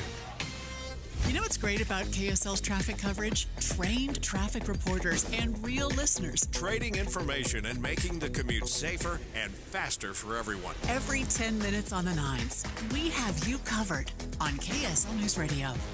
Winter is coming, but there's still time to replace those drafty old windows before the cold comes and drives up your heating bill. Just make one call and take advantage of the Advanced Window Products Fall Special. $2,500 off on 10 windows or more, and that's $2,500 off their already low factory direct prices because at Advanced Window Products, they're the factory. Your windows are built in their facility right here in Salt Lake City. You're buying local, and with their lifetime guarantee, you don't ever have to call some faraway state for help. Advanced Window Products is right here, proudly backing up their work. So make one call, save on your heating bill, and get a rebate from the energy companies. Advanced Window Products offers 0% financing. They can even give you amazing new windows with no money down. And don't forget, $2,500 off their factory direct prices, but you have to call now. Advanced Window Products, 801-850-9100. That's 801-850-9100, or go to advancedwindows.com. Outposts.com. You wouldn't know it, but most financial advisors are put in a box. I'm Jeff Jr. from Trajan Wealth, and I want to provide you a little insight about financial advisors. Most financial advisors have to sell what their company requires them to sell, and many advisors have to only adhere to what's called a suitability standard.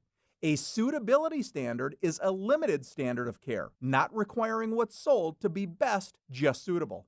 Advisors with this loose standard often have limited investment and product selection. Trajan Wealth is held to a fiduciary standard, which is the highest standard of care in the advisory business. And that's just one of the many reasons we have billions of dollars under our care and attract clients from other advisors. Raise your standards today and call Trajan Wealth. Call 801-899-7600. That's 801-899-7600. Advisory services offered through Trajan Wealth, LLC, an SEC-registered investment advisor. This year, head to Abravanel Hall for an elevated movie night. Experience your favorite films in concert with action-packed blockbusters, cinematic classics, and animated masterpieces playing on the big screen while the Utah Symphony plays the iconic movie scores live. Grab your tickets now and see the dinosaurs in Jurassic Park, or relive the spellbinding magic of Harry Potter and the Sorcerer's Stone. More at utahsymphony.org/films. At Common Spirit Health, we know that lifelong health and well-being starts with primary care. So we have doctors and providers who see you, hear you, know you, and understand you. Because understanding you means understanding your needs. And that leads to a deeper knowledge of the prevention, wellness, and treatment options that may be best for you. It's primary care that treats your whole family like family. It's primary care with human kindness. Discover all the ways you can find and connect with a primary care provider at mountain.commonspirit.org. Traffic and weather together brought to you by Sinclair's DinoPay app. Save up to 20 cents per gallon. Here's Heather Kelly. No accidents reported right now across the Wasatch Front on major freeways, so everybody's traveling at freeway speeds. I-15, the east and west side belt routes, I-80 coming out of Tooele County. We still have plenty of construction, though, and that includes northbound I-15 from US 6 and Spanish Fork up to the 400 South exit. And if you're on Legacy Parkway northbound, you're down to one right-hand lane as you make your way from North Salt Lake up into Bountiful, but right now, no delays from that. The UACPA supports certified public accountants in Utah through ongoing professional education and leadership development. Find a CPA that works for you, uacpa.org. Heather Kelly in the KSL Traffic Center. Sunny and 83 for a high today with some wildfire smoke affecting air quality. Temperatures rise back into the 90s for the weekend. And right now we're at 69 degrees with sunny skies. I'm Dan Bomas from the KSL Common Spirit Health Studios. Listen online at kslnewsradio.com for Utah's news, traffic, and weather station. Dave and Dujanovic, your morning companions for talk, analysis, and key perspectives on Utah's biggest stories on KSL News Radio. Well, we've spent a lot of time yesterday reporting on yet another tragedy involving a child. This one was an 8-year-old boy in Lehigh. We got word during the show that he had passed away. He'd shot himself at a gas station in Lehigh the night before. We don't know a lot more about why the gun was in the car, Dave. But we did hear from witnesses, or a witness, thanks to the reporting of KSL 5 television, that said, the mom was, it seemed like she was out of the car when this happened. And then she goes, he shot himself. And I first thought suicide. And she goes, he found the gun under my seat and pulled the trigger. Apparently it's an accident. It was a total accident. Kids, curiosity, guns, it is such a dangerous combination. And where my mind went immediately is, what are we doing? This isn't to blame moms and dads, and there's tragedy that happens, no question. But are we doing a good enough job to prepare our kids? And do they know what to do when they are around guns? Now, you may say, we don't have guns in our house, in our family, so we don't bring it up with our kids. But there's no guarantee that your neighbors or your kids' friends don't have guns and perhaps might have one around the house. We found a video, a 1-minute video that was part of a experiment at Ohio State University where researchers played a 1-minute video to about 115 or so kids. And that 1-minute video was a chief of police dressed in uniform, just speaking directly to the camera. And it was all about gun safety.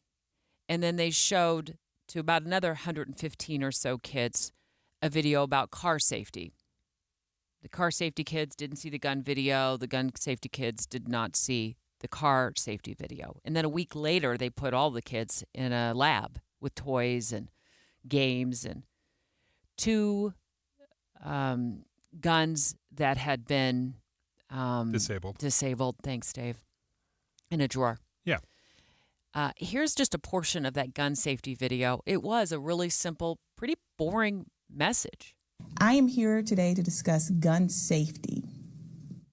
First and foremost, guns are not toys and are not to be played with. If a child and boring finds in the a sense real that it gun, was really they should pretty not pick it up simple. or move The it. video wasn't highly produced. The chief was just really clear about, what to do if you found a gun. And what they found is the kids that had seen the gun safety video were 3 times more likely to tell an adult.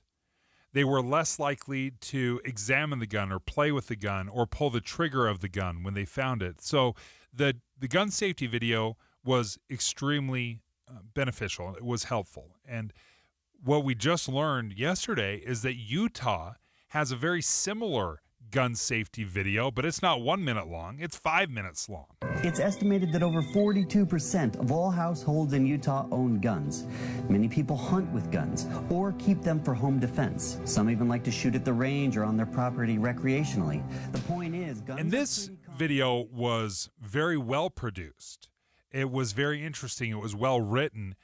And I want to know, joining us right now, Senator Todd Weiler, where is this video intended to go? Where can we watch this? And does this play in our classrooms? Yeah, so this was intended for use by the schools. I sponsored legislation probably about 6 or 7 years ago and got some funding to have this video produced, and we worked in conjunction with the Utah Attorney General's office and got that done. So all the school districts were notified. All the schools have access to it. They can do it in assembly. They could do it in a classroom, or parents can just log on. If you just Google like Utah gun safety video, I hope you guys can post a link, because I know I sent that to Debbie yesterday. Yeah, I'll post it I'll get it to my Facebook page. Yeah, so you can watch it at home. Yeah. It is kind of an entertaining, well-produced video and sends a good message. But I got involved in this issue because a constituent contacted me and said that his son was well-trained on what to do if they found a gun, but his son was at a neighbor's house, and they were playing video games. Imagine that, 2 boys, and the batteries ran out. So they ran upstairs. Parents weren't home. They were going through the kitchen drawers looking for batteries for the remote control, and the neighbor's boy, the boy that was in his own home, he opened a drawer. There was a gun there, and he immediately grabbed it. And his friend said, "Put it back." And his friend leaned against the drawer and said, "Call your parents." So the neighbor boy knew what to do, but the boy whose home in which the gun was found did not know what to do. And that was the impetus of the video. And a lot of your listeners, Debbie and Dave, they're going to say, "Well, I don't have guns, so I don't need to worry about this." But what about when your kids are at the neighbor's house and there's a gun there? And that's why every parent in the state should worry about it, because like you heard, it happens. And or a child brings a gun to school. Yeah, we've had reports of that, and then they pass it around, or and we know from the Ohio State University experiment, which was kind of an aha moment for Dave and I, that with the kids who watched that gun safety video, even a week later, when they were put inside that controlled lab environment with the toys and the 2 disabled guns, and their parents watching via hidden camera, they reacted the way you would hope your child would react. They wanted, the kids who watched the gun safety video went to tell an adult. If they did handle it, they handled it for a minute less than the kids who hadn't seen that video. Do you know yet how effective Utah's 5-minute gun safety video has been and how often it ends up being played in schools, Senator? I don't have that data, and of course, effectiveness is hard to judge because if it worked, if there were two kids playing and one of them found a gun, I would never know about that. It's only when actually a tragedy happens that it hits the news, and so I don't think it's been played as widely as we had hoped. I think it came out right before COVID, and that and then all the kids were home for a year and a half, and so I think with some of the recent unfortunate tragedies in Utah, I'm going to be notifying all the school districts again that this is a resource that's available to them. But ultimately, this is something you don't need it to be shown in the schools because parents can watch it with their own kids. Thank you for joining us, Senator Todd Weiler. And Debbie, when I think about this video, and it's a good video, we both watched it. It had some really good information in it. I do wonder why it's not more of a priority in our schools. I know parents' responsibility, that should be great, but I can't imagine why our schools wouldn't address this. As prevalent as gun ownership is in this country, we teach sex education. Why can't we teach gun education as well? And there are parents that aren't comfortable with schools teaching sex education, so they opt their kids out. I don't see any problem with offering a gun safety course in schools. And if you're not comfortable with that, then you just opt your kid out. There's lots of sensitive subjects or divisive subjects that we teach in schools. This seems like a pure safety issue. We should all have a basic understanding of what to do with guns, how to handle guns, and what to do if you come upon one. This seems so common sense to me. We'll also post a link to that video later today at kslnewsradio.com, which is your one-stop shopping for all of the developing stories and new information that we're obviously able to find that video watch that video after Senator Weiler sent me a link to that yesterday. So appreciate him and his listening to the show and making sure that we make our listeners aware that this safety video is also available. Straight ahead, CNBC is reporting that almost 25%, a quarter of Salt Lake City homes are selling for above asking price.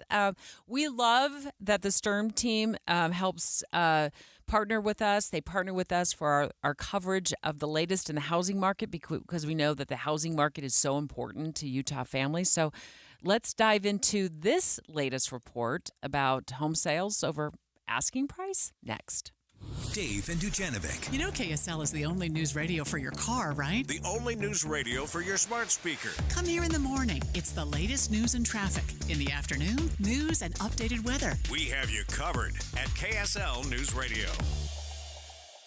With interest rates coming back down, I bet the real estate market will pick back up in 2024. We're already seeing that, Tim. Yeah. But it doesn't really matter how the market is doing when you have the right team. So if you're looking to sell your house, now you want to downsize or you need more space, you need the Stern team. The Stern team has taught us, I can think of a handful of things that I would worry about if I was buying or selling, but there are 100 details that are involved in selling a home, and they have lots of people that are handling every detail so nothing falls through the cracks. And they have so many different options. I worked with Cammie there at the Stern team, and she was awesome. But if you need an instant cash offer, you can do that.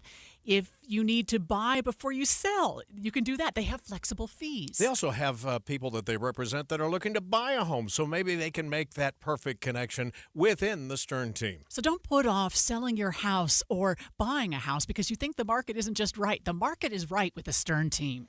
Go online to sternteam.com or just Google the Stern team. It's me again, and of course, I'm at the annual Fall Extravaganza at J&J Garden Center in Layton. And what a great time to buy. Right now, all containerized trees, all shrubs, and all perennials are 20% off. You heard me right.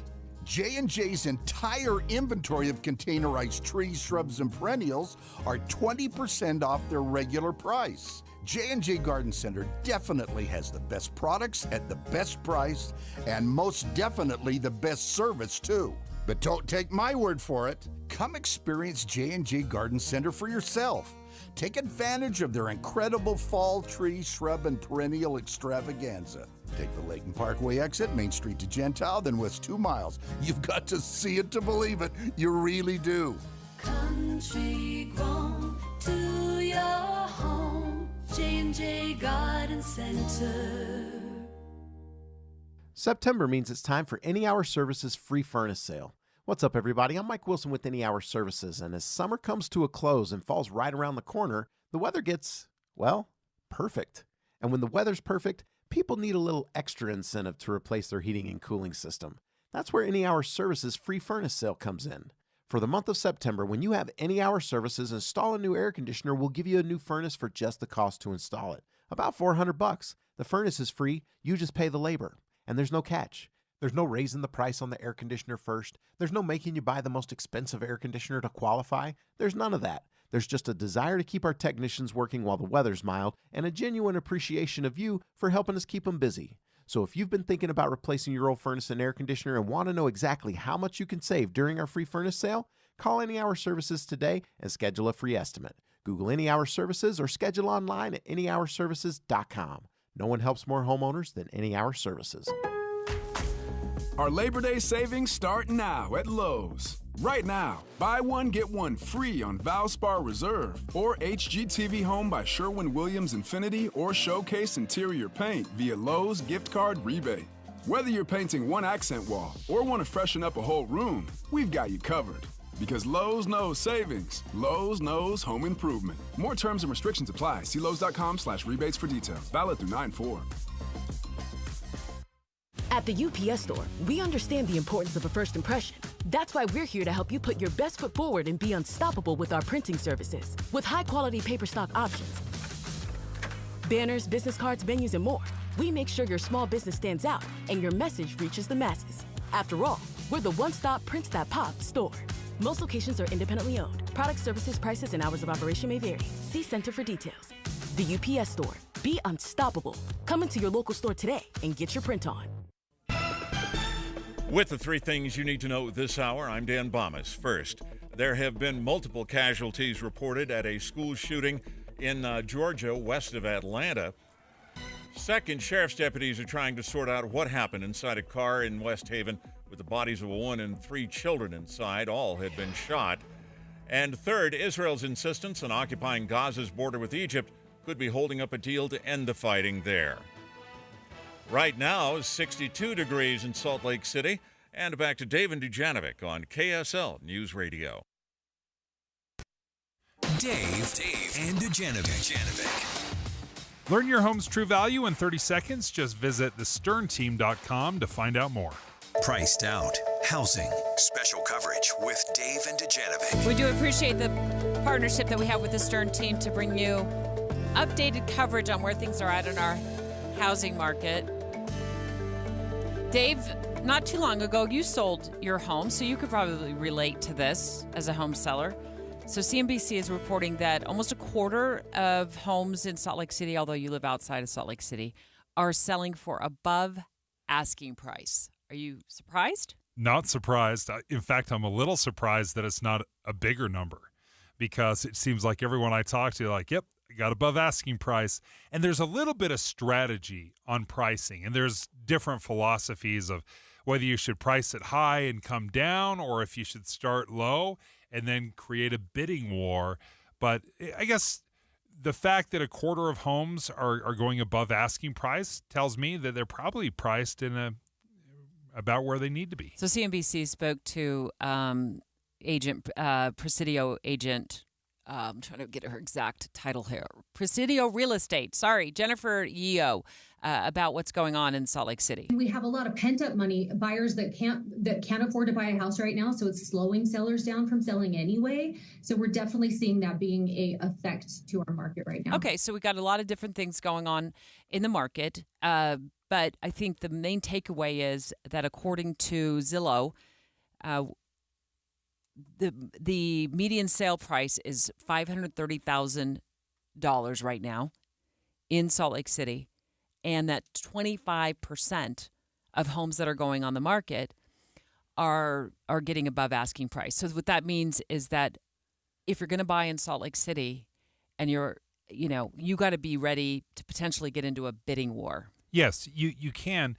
The key here, and I think the reason this number is so important, where a quarter of Salt Lake City homes are going above the asking price, let's say it was 80% of homes that were going above the asking price, then that would send a message to realtors that you're underpricing your properties. When it's down under 25%, that tells me that, okay, you're probably in the ballpark, and you don't have to automatically just come in with a super hot offer. So when you sold, were you thinking that it was the right time to sell, or were you trying to time the market to see if you could get squeeze a little bit more?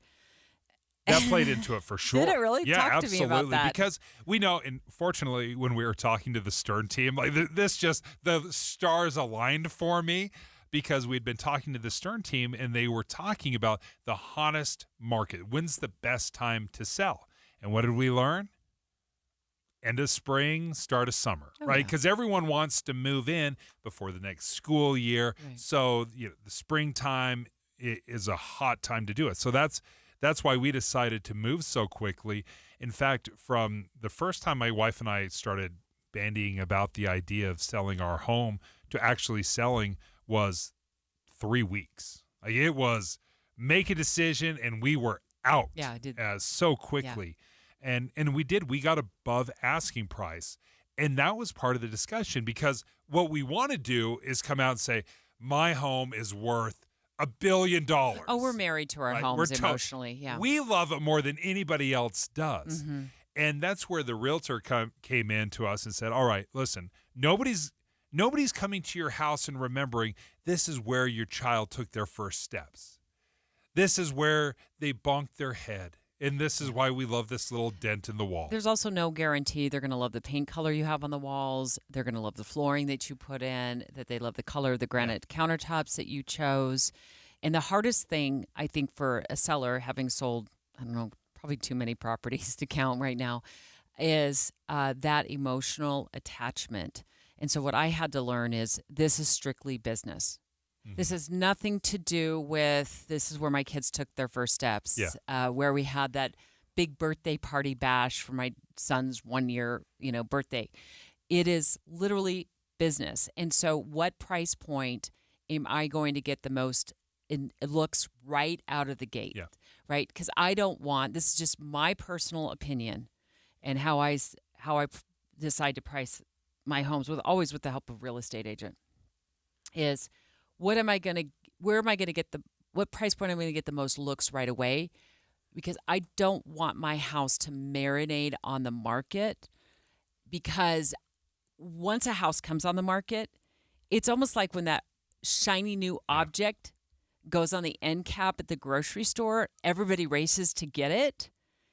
They want it. It just creates that initial buzz, and I'm trying to seize that moment. So I'm always going to price it based on what I think is going to get the most looks, not because this is where, we held my daughter's wedding, 3 years ago or whatever. Yeah, it's hard to take emotion out of it. Yeah. Part of the reason I think it's so important to recognize the trends, and why I think this CNBC article is so important, again, it says 23% of Salt Lake City homes are selling above the asking price.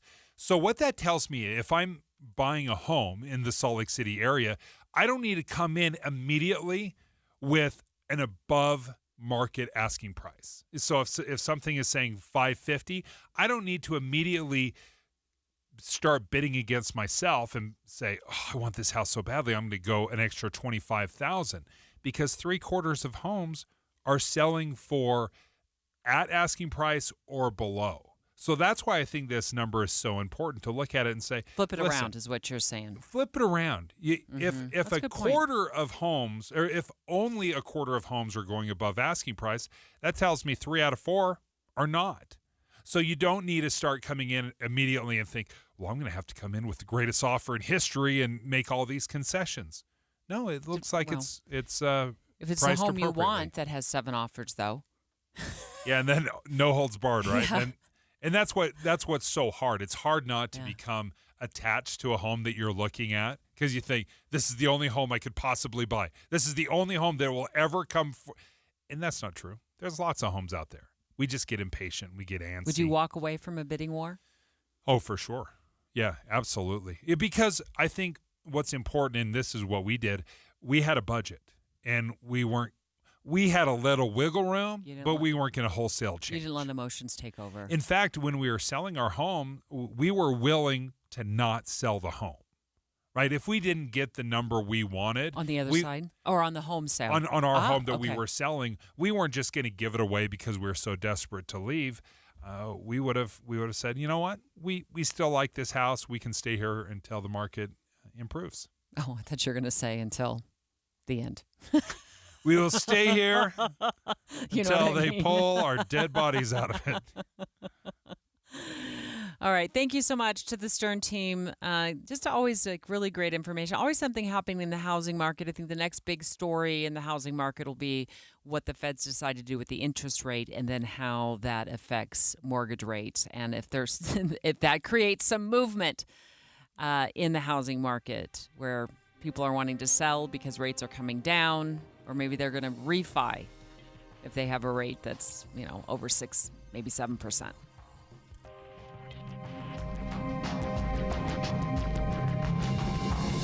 KSL FM Midvale. KSL Salt Lake City. From the KSL Common Spirit Health Studios, this is KSL News Radio. Utah's news, traffic, and weather station. It's 11 o'clock at KSL News Radio. I'm Dan Bomas. KSL's top story this hour. Casualties, and we don't yet know how many, are reported on the scene of a school shooting west of Atlanta. Here's ABC's Derek Dennis. It happened this morning at Appalachia High School in the community of Winder, about an hour east of Atlanta. Authorities say multiple victims were shot. A source telling ABC News a local hospital is treating multiple gunshot wounds. Governor Brian Kemp's office releasing a statement urging all Georgians to join his family in praying for the safety of those in our classrooms. All schools in Barrow County School District on lockdown. The sheriff's office saying for the safety of everyone. Derek Dennis, ABC News. A longtime neighbor reacting to the deaths of a woman and 3 kids that happened next door to his home in West Haven last night. 100% shocked. Yeah, it just blows me away. I mean, she's super, super happy, very kind of outgoing gal, super nice. The kids were just fun to be around. Darren King says the woman and 2 of her kids had just moved back in with her father about a month ago, and they're all incredibly sweet people. Police say the woman and 3 kids, ages 4, 2, and 1, all found shot inside a car by a family member last night. Your money at this moment, the Dow Jones average, up, but just barely on the day right now, 3 points. The NASDAQ is up about 28 right now. And a KSL weather. Those storms we had last night are done now. That's next. KSL News Time, 11:01. We hope you have the right app on your phone for news. You probably have dozens. But the KSL News Radio app, well, it makes our live stream super easy. Plus, our talk shows are right there as podcast for your workday. That's the app for KSL News Radio. Hi, everyone. It's Congressman Blake Moore here. As I've listened to your concerns during my town halls and meetings throughout the district, one thing is clear. Utahns are concerned about border security. According to U.S. Customs and Border Protection, the Biden administration's policies have allowed nearly 10 million encounters nationwide, including over 8 million at the southern border, more than ever before in American history. Record amounts of fentanyl have come through our borders and led to heartbreaking outcomes for families who have lost loved ones to overdoses. For the sake of our community's safety and national security, something must change. This is why House Republicans swiftly passed the Secure the Border Act to strengthen our southern border with new technologies, increase the number of Border Patrol agents, end catch and release, and require transparency from the Department of Homeland Security. I will keep fighting to make 1st District communities safer, and I encourage you to sign up for my weekly e-newsletter and follow me on social media at Rep. Blake Moore to stay updated on my efforts. Paid for by official funds authorized by the House of Representatives. Alpine Home Medical, we bring wellness home. This is Jay Broadbent from Alpine Home Medical. I'm excited to let you know we're currently having a summer sale on power scooters. As we celebrate the spirit of freedom and independence, we want to make sure you have the chance to experience it. We have a wide range of power scooters designed to enhance your mobility, and they're all available at a discounted price. These special offers only come around every couple of years, and once they're gone, they're gone. Come visit us at any of our 11 locations to take advantage of these fantastic deals, or you can browse our selection of discounted scooters on our website. We're committed to providing the 5-star experience. We can't wait to assist you in finding the perfect power scooter. Visit us online at alpinehomemedical.com. That's alpinehomemedical.com.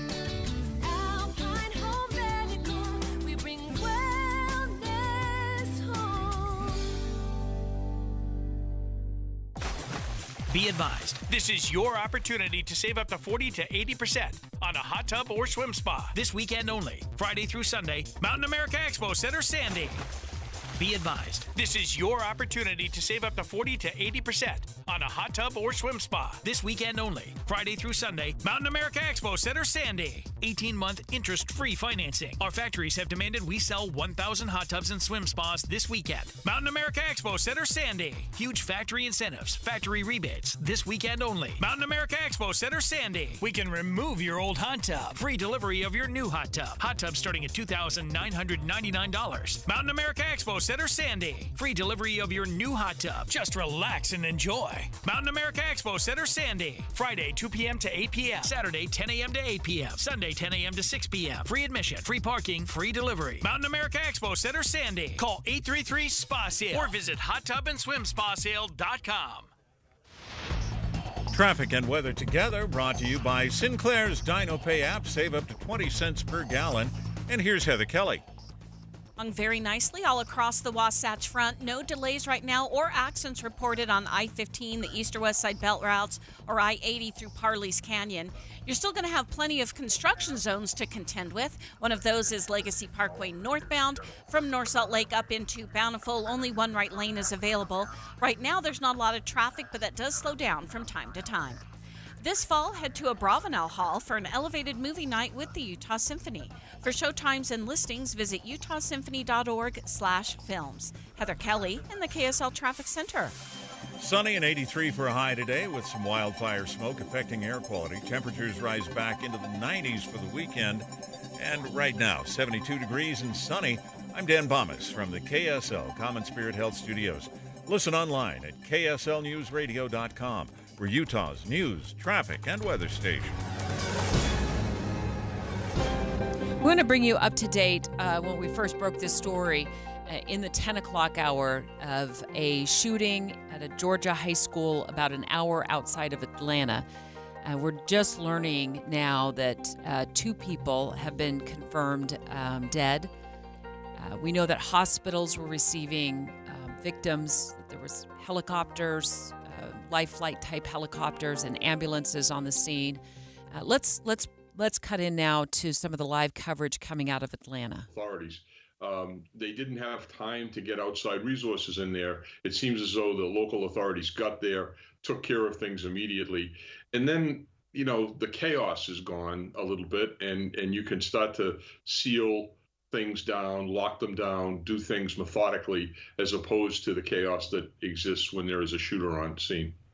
Ed, what are you expecting that we may be hearing here in the coming minutes? We should mention again that the Barrow County Sheriff is expected to hold a press conference here in just a matter of minutes.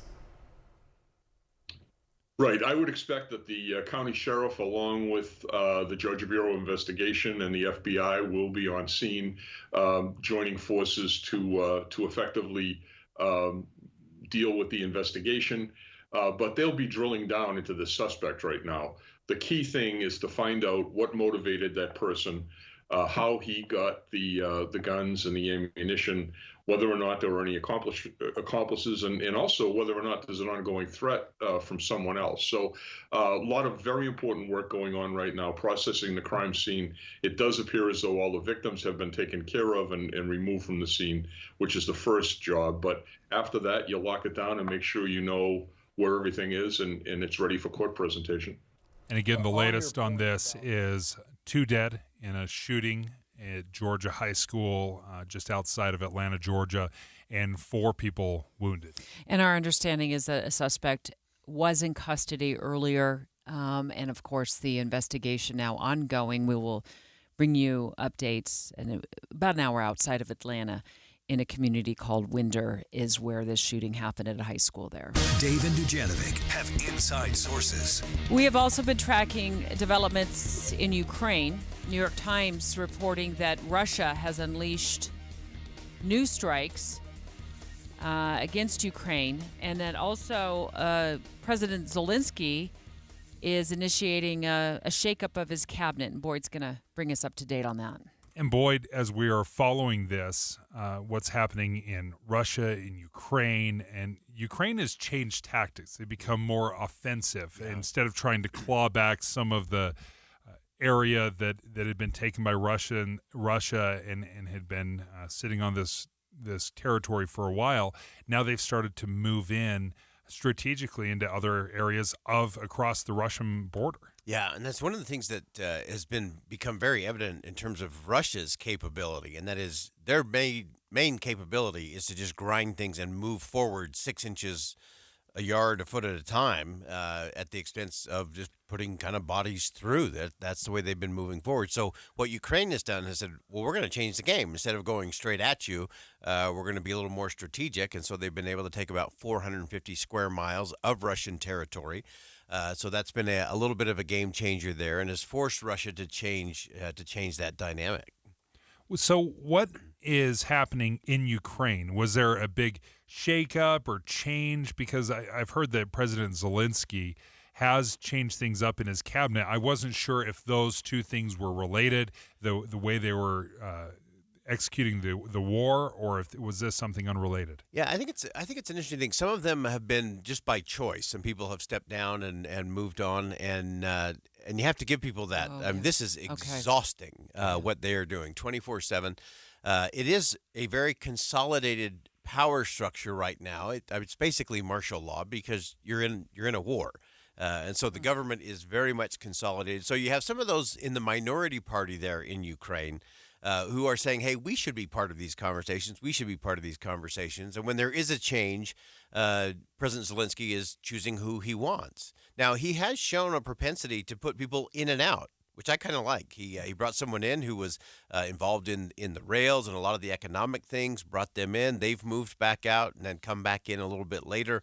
And so he kind of has this seasonal approach to it, which, as you know, is I think is almost a good refreshing. Thing. Yeah, almost refreshing to say, come in, do it for a season, because this is a grind. This is 24/7, and then you move them back out and move along. So I don't think there's any panic moments there. I don't think there's anything going on in terms of his control, in terms of the country.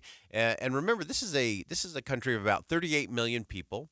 It's roughly the size of Texas, maybe a little bit larger than Texas, and a little bit more. I think Texas has about 30 million people. They have 38 million in Ukraine. So this is no small thing. This is largest country in Europe, and so there's a lot going on there, a lot of dynamics. So I don't think this is a sign of weakness in terms of President Zelensky. I don't think it shows that there's great uncertainty. I think it's part of a strategy of we got to keep rethinking how we're doing this and how we go about it, because they're trying to get on the offensive. To your point, Dave, how do we get on the offensive and get Russia out of what Russia does best, which is just grind this thing out? Well, it was a couple of weeks ago that I was surprised. I don't know how surprised you were, Boyd, because you keep your finger on the pulse of this a lot more closely than a lot of us do. But when Ukraine actually went into Russia, and now the update that you just gave, it's 450 square miles. Yeah. Initially, it was a few hundred, and then it advanced to 350. And any indication as to what Putin is doing with that situation? Yeah, so Putin has had to recalibrate and shift personnel and armament from one area to another, and so it is changing the dynamics on the ground. President Zelensky today said they do not intend to relinquish what they have taken. That they're gonna hold on to that until further notice. And then you've also got this element of President Zelensky saying to President Biden and to those in the UK and in Germany in particular, hey, we need to be able to take these assets that you've provided us, and we need to be able to use them to go deeper into Russia. Of course, there's been a lot of strings attached, especially with the U.S. Missiles, saying you can't fire these deep into Russia. And what Ukraine is saying, hey, that's part of our strategy, is we've got to be able to change the playing field. We have to change the dynamic on the ground in order to do that. Boyd, thank you. Let's get an update here on what is happening in Georgia. They're offering a press conference. And we are asking for your patience as the media to please let us get the facts that we need to make sure we get this right. Again, I've asked the GBI to help us, the Sheriff's Office, to help us along with this. I know this is not what you want to hear, but I'm not going to answer questions after this is over with. But I wanted to give you the respect and our community the respect to let them know what was going on initially. We're in the process of reunifying our students with their parents. Obviously, that's chaotic, but we want to be respectful of them and their privacy as well. I want to thank the state, the federal agencies, the local agencies that showed up today, as you can see, the multiple EMS and fire from other agencies that responded today. Again, I ask that you lift up Barrow County Schools, lift up Appalachia, lift up our agencies. This is going to take multiple days for us to get answers as to what happened and why this happened. But I wanted to give you a statement. It is our hope, in conjunction with these people behind us, that we can give you another statement around 4 o'clock, because I know you have to go back on the air. That is my hope. But I wanted to be fluid with you all, understanding that it's fluid as well with this investigation. I appreciate you being patient with us. Again, it's very active and is ever developing. Every minute it's developing on what we're finding. That is the So we're going to have Sheriff Judd Smith of Barrow County in Georgia, the state of Georgia. I want to make sure we're clear on that we were just talking about Russia. So this is the state of Georgia. At about an hour and 10 minutes or so outside of Atlanta, we got word this morning, and we broke in live, of a shooting at a high school there, Appalachia High School. And now it's being reported, the sheriff saying that there are multiple injuries in that shooting. And that active shooter came in around 9:30 Georgia time, around 9:30. And it was an active shooter in Appalachia High School. And they said they will give updates around 4 o'clock local time to update what they can. But they were not answering questions. They were not taking questions. And they were giving quite the bare minimum of details. Just another point of clarification as well about the suspect. We did report earlier, and it's been widely reported that the suspect is in custody, and that also that the latest is that 2 people have been confirmed dead in that shooting at that high school about an hour outside of Atlanta. Dave and Dujanovic. Dave and Debbie go out of their way to make sure you hear all sides of a story. They're working the phones to get several viewpoints on for you. Hi, it's Tim and Amanda. We get you the full story, too. We have you covered on KSL News Radio. It's happening at pharmacies all across America. Older Americans keep asking, where are the lower prices on prescription drugs Joe Biden and Kamala Harris keep taking credit for? First, Harris cast the deciding vote for the Inflation Reduction Act, promising to lower drug prices. Then the Biden-Harris administration used the money from Medicare to bankroll their liberal green agenda. That's right. Instead of savings, seniors got a 20% premium increase, restrictions on access to medicine, and fewer cures. Now, liberals want to expand this Biden-Harris scheme that is already hurting seniors. Thankfully, Congressman Blake Moore has always fought to protect Medicare drug coverage. Call him at 202-224-3121. Urge him to keep fighting for affordable drug coverage by opposing H.R. 4895. Paid for by Seniors for Better Care. Finally. September. things are finally going to get back to normal. We are one step closer to having a section of downtown Salt Lake City transformed. Utah Senate Democrats say there's no need for the special session. The air quality is hazy and unhealthy for all groups. They say it's not true. There's no ticket quota. Since when is there a normal anyway?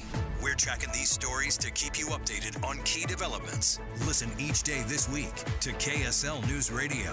We're in St. George, and Jenny found a home online that she really loved. And then we went through it with our realtor. He started pointing out things that were going to just lead us to a money pit. We would have been in this house $50,000 or more in repairs. With the help of our realtor, we were able to find a brand new home for $100,000 less than what we would have been paying for one that was 12 years older. We thought we were going to save money not using a realtor, but in the end, our realtor actually saved us over $150,000. Let an experienced realtor guide you. Go to myrealtorstory.com. The Utah RV Super Show, the premier RV event of the year, is back at the Mountain America Expo Center, Thursday, September 12th through Sunday, September 15th. Come see new 2025 models and special closeout pricing on all 2024 models. Bring a can of food for the Utah Food Bank and get $1 off per can, up to half off adult admission. Unplug from distractions and plug in to your family at the Utah RV Super Show. Discount passes at UtahRVSupershow.com. It's one thing falling in love with a house, picturing yourself moving in and calling it home, and quite another navigating the world of price negotiating, mortgage lenders, and finding the budget that works best for you. An agent who's a realtor can make understanding that world easier. Realtors have the expertise, access to proprietary data, and tools to help you get from imagining living somewhere to actually doing it. That's the kind of help we can provide, because that's who we are. Realtors are members of the National Association of Realtors. At the UPS Store, we understand the importance of a first impression. That's why we're here to help you put your best foot forward and be unstoppable with our printing services. With high-quality paper stock options, banners, business cards, menus, and more, we make sure your small business stands out and your message reaches the masses. After all, we're the one-stop prints that pop store. Most locations are independently owned. Product, services, prices, and hours of operation may vary. See Center for details. The UPS Store. Be unstoppable. Come into your local store today and get your print on. Getting help with electrical repairs is easier than you think. All you have to do is call Any Hour Services or schedule an appointment at anyhourservices.com. No one helps more homeowners than Any Hour Services.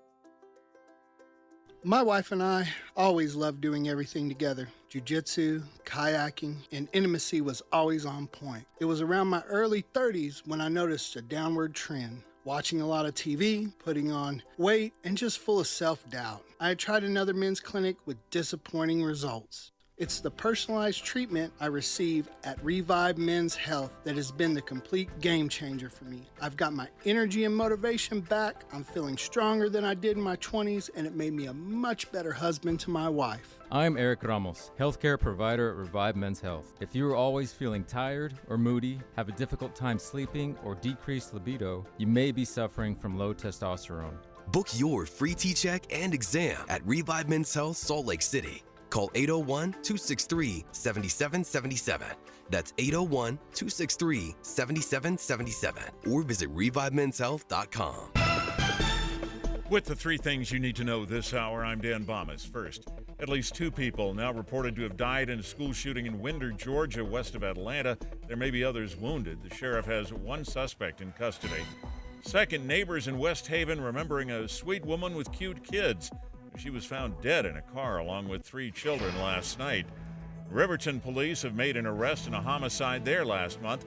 The man who was killed was wearing a Kevlar vest. 73 degrees and sunny in Salt Lake City. Back to Dave and Dujanovic on KSL News Radio. Just want to bring you up to date. We're getting new information out of Georgia right now, about an hour outside of Atlanta at a high school where an active shooter went in this morning. CNN now reporting that 4 people have been killed and numerous people injured. Dave, you're looking across the room at the monitor. What's the number there? That I can't quite see that number. These numbers are quite honestly, they're massive, and it coincides in it. It makes sense because we were listening to some live reports from WRDW TV, and the reporter said he had seen personally multiple ambulances, at least a half a dozen, that were on the scene that had sped off, lights blaring, And yes, we're starting to get more numbers, at least 4 killed in this Georgia high school shooting, at least 30 injured, according to CNN. It's a developing story. The sheriff, moments ago, we took that live, the sheriff of Barrow County saying that he will bring an update to the media at about 4 p.m. local time. So, of course, that's during Jeff Kaplan's afternoon news. About 3 hours from now. Yeah, so we will be covering that, taking that, during Boyd's show, during Jeff's show. Whenever that happens, we'll be getting you the latest information on that.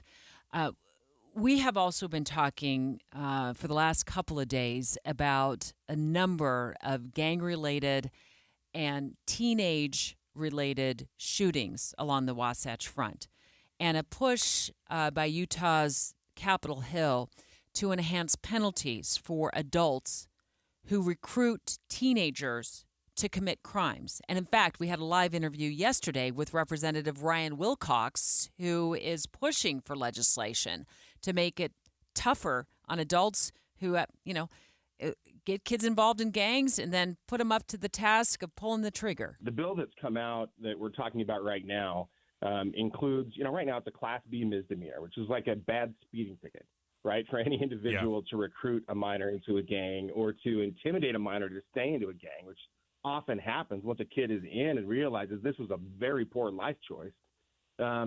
We're elevating those kind of penalties too. You're going to talk a third-degree felony. Right now, the gang members, they just laugh at it. These criminal organizations, they sort of laugh at our misdemeanors and throwing around. So you're talking, felony charges now. If you recruit a minor into a gang, and specifically if you entice a minor to commit one of these heinous crimes. And one of the reason why older gang members are recruiting younger, obviously, is because we treat minors, we treat juveniles differently in our justice system. It's so that if a serious crime is committed by a youth, it's going to be different than if an adult had done it. So it kind of makes sense why the gangs would go this direction. Joining us right now, Sim Gill, the Salt Lake County District Attorney. And thank you for joining us. What do you make of this legislation where it would enhance the penalties for those gang leaders that are recruiting younger kids to commit these crimes? Oh, I think, first of all, thank you for inviting me. And, of course, I think it is a critical step in the right direction. As Representative Wilcox mentioned, there was many years ago, the legislature passed a law, and it was a Class B misdemeanor. Now, our office is the district attorney's office. We usually are prosecuting felonies. So if I have a underlying felony, I'm going to focus on that. The Class B misdemeanor means nothing. So this actually legislation, we're working with the Metro Gang Task Force, our offices, working with Representative Wilcox, and we're trying to come up with what might be tools that we can effectively use as prosecutors in our toolkit to address the reality that's being confronted. You identified you have adult shot callers who will then recruit minors to pull the trigger because we do have a different kind of a system where their penalties are going to be much smaller. So raising those penalties for that adult conduct is going to hopefully work as a tool that we can have for accountability and maybe some deterrence. And I mean, some of the things that Representative Wilcox and our team and everybody's been working on is, what should be the charges for soliciting and recruiting and enticing and intimidating a minor to join a criminal gang, right? It shouldn't be just a misdemeanor. And then how do you force them to remain in there? And if you engage in violent behavior to keep them there, then maybe you need to be held accountable as well. Last year, the legislature also helped us pass, working with our office on a thing that says that adults can be maybe co-equally be held responsible for those specific conduct that the minor is going to engage in. So we welcome this opportunity to have this conversation and recognize the reality that we have to change our game plan as the reality changes for us. We're no longer a sleepy little town in the Intermountain West. Our demographics are changing, and the sophistications of our gangs is there, and the nature of violence is changing. Sim Gill, District Attorney for Salt Lake County, on the line with us live. We're talking about gang recruitment and specifically older gang members recruiting youth into the gangs and then enticing them and forcing them to commit criminal acts on behalf of the gang. You talked about, it's like the landscape is changing, the game is changing. Sim, what's the playing field like out there in terms of gangs? How common is it that the older gang members are out recruiting younger members to commit these crimes? Do you see it a lot? Yeah, it's there, Debbie. And the gangs are engaged in greater violence. There is a greater access to guns, so it's no longer somebody punching somebody and having a fight. It's about pulling out a gun and shooting at somebody, and often with serious bodily injury or in death. We filed just in the last several weeks a couple of incidents where we've had exactly that gang activity that's out there that resulted in the loss of life. They're engaging in not just drug sales, but they're engaging in robberies of ripping each other off, often in violent ways, using guns and using violence. There's a higher increase in aggravated assault kind of cases. So what we're noticing is an increase in the intensity of the violent behavior. And our demographic shifts are occurring. And in my humble opinion, we have 3 to 5 years where to change our game from being simply reactionary to actually being proactive about it. And I've said it before, if public safety is a concern, then our policymakers not only need to give us the tools, but they need to make intentional investments into both law enforcement and prosecution so we can actually get ahead of it rather than be reactive to it over the next 3 to 5 years. And what we're doing as in office is we're working with younger offenders, because today's victims will become tomorrow's perpetrator if we don't make the right kind of intervention. So we're working on that. We're working on school outreach from our office to talk about our criminal justice system, talk about the consequences of what's happening. We're trying to address juvenile reform in the sense that there needs to be those who can transition out. We want to transition, but those who are going to engage in violent behavior, how to hold them accountable, and how to transfer them into the adult system. Because right now, the only direct file tool that I have as a prosecutor is for murder or aggravated murder. We used to have a laundry list of serious felonies that were subject to transfer, but that got altered by the legislature a few years ago. And we may need to come back and revisit, under the right circumstances, when somebody is engaging in sexual assaults or violent felonies, what is the mechanism of transfer for the right person. Sim Gill, thank you for joining us, Salt Lake County District Attorney. It's 11:31 at KSL News Radio. I'm Dan Bomas. KSL's top story this hour. We have continuing breaking news now. A suspect in custody in Georgia. There are several casualties following a shooting at Appalachia High School in Winder, about an hour outside Atlanta. Local hospital says it's treating multiple gunshot wounds. At least 4 people reported dead and as many as 30 wounded. Former FBI agent and ABC News contributor Brad Garrett on what investigators will be looking for now. Anything that you can figure out around this particular shooter as far as locations are concerned, and has he written anything? Is there any suggestion that there's connections to other people, whether it be online or in person? And that's in Appalachia High School is in Winder, Georgia, again about 40 miles west of Atlanta. Riverton police have arrested 19-year-old Thomas Rose in connection with a homicide in the Monarch Meadows neighborhood. Detectives say they used DNA testing and what they call state-of-the-art technology to determine that Rose was involved in that shooting. Police say other individuals are involved and potentially obstructing their investigation. Israel's refusal to withdraw forces from the border between Egypt and Gaza has become a major stumbling block in working out a ceasefire agreement to end the war there. The United States still pushing for an agreement that would stop the fighting and free the remaining hostages held by Hamas. Your money at this moment, the Dow Jones average has dropped into negative territory now, down 68 points. The NASDAQ is up, but just barely, less than 1 point right now. And our KSL weather looks like a sunny day, and we're done with those thunderstorms. That's next. KSL News Time, 11:32. It's a priority for us at this station to bring you all sides of a story and to talk about the news fairly, completely. Get all the facts and be really aware. Utah's Morning News with us, Tim and Amanda. Weekday mornings, 5 to 9 on KSL News Radio. Let me tell you guys about Renaissance Ranch. If you've got a family member that is struggling with addiction, Renaissance Ranch understands the importance of getting the entire family involved as a support structure. You and I have really appreciated Renaissance Ranch's approach to helping others in our community. And they do this through these free online classes that are absolutely open to anyone. And more than 1,000 people attended these last month, so they've been very popular. They're taught for spouses, for parents. They're taught from a personal perspective. There's a women's support group and a couples recovery group. And the reason they offer all of these classes, because research has shown that when loved ones are involved in the recovery process, the chances of a positive outcome skyrocket.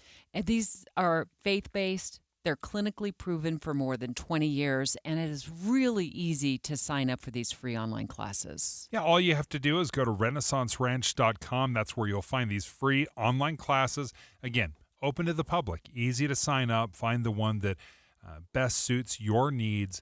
Learn more at renaissanceranch.com. Mom, meet Sarah. From first-time Nana moments. Yeah, welcome to Flight 101. To annual girls trip moments. Your can't-miss moments are worth protecting against RSV. If you're 75 or older or 60 plus with a chronic condition like asthma, COPD, heart disease, or severe diabetes, you're at higher risk of landing in the hospital from RSV. And there are no prescription RSV treatments. Check eligibility and schedule your RSV vaccine at vaxassist.com. So where should we go next? Sponsored by Pfizer. Every business faces challenges, but complicated, expensive, and uncertain shipping shouldn't be one of them. With USPS Ground Advantage from the United States Postal Service, you can avoid all the noise. No more unexpected surcharges, hidden fees, or complex rate structures. It's just easy, cost-effective, and dependable shipping. Tune your business's frequency to success and turn shipping to your advantage. Learn how at USPS.com/advantage. USPS Ground Advantage. Simple, affordable, reliable. Many people worry they're not making... Traffic and weather together, brought to you by Sinclair's DinoPay app. Save up to 20 cents per gallon. Here's Michelle Rowe. Looking at some busy traffic. This is on Bangerter Highway around the 201 freeway and ongoing construction on SR 201 between Bangerter Highway and the West Belt. Michelle Rowe in the KSL Traffic Center. Look for sunny skies today, a high of 83 with some wildfire smoke affecting air quality. And then temperatures rise back into the 90s for the weekend. Right now, we're at 74 degrees with sunny skies. I'm Dan Bomas from the KSL Common Spirit Health Studios. Listen online at kslnewsradio.com. We're Utah's news, traffic, and weather station. Dave and Dujanovic, your morning companions for talk, analysis, and key perspectives on Utah's biggest stories on KSL News Radio. All morning long, we have been tracking and following and trying to sort through the language that'll appear on your ballot in November. Obviously, Election Day is creeping up ever so quickly. This has to do specifically with Utah's constitutional amendment. We've been talking a lot about this constitutional amendment. It has to do with initiatives. And the initiative process, it's just a way to pass a law, right? You can typically go through the legislature, your representative or your state senator, they put a law forth, you can pass a law that way. Well, the initiative process, Debbie, is, I think the intention was for you and I to have a great idea, to write a law that we thought, and then see if people would vote on it and give it a thumbs up. But the fact is, the initiative process, and I was just, looking through it this morning, it is such a complicated process. I'm looking through. It's 16 steps long. Oh, how to get something on a ballot? How to get an initiative, just to get it on the ballot. And then you need people to vote for it, the money that is spent, the signatures. I think it's 134,298 registered voters have to sign the petition. So it is incredibly difficult to get an initiative onto the ballot, get it passed, and then if the legislature just changes it, it must feel like a complete and total waste of time for these folks. Before we get too far out over our skis on this, hi, Taylor. Taylor Morgan, partner at Morgan May Public Affairs, also co-host of KSL at Night from 7 to 9 right here on KSL News Radio.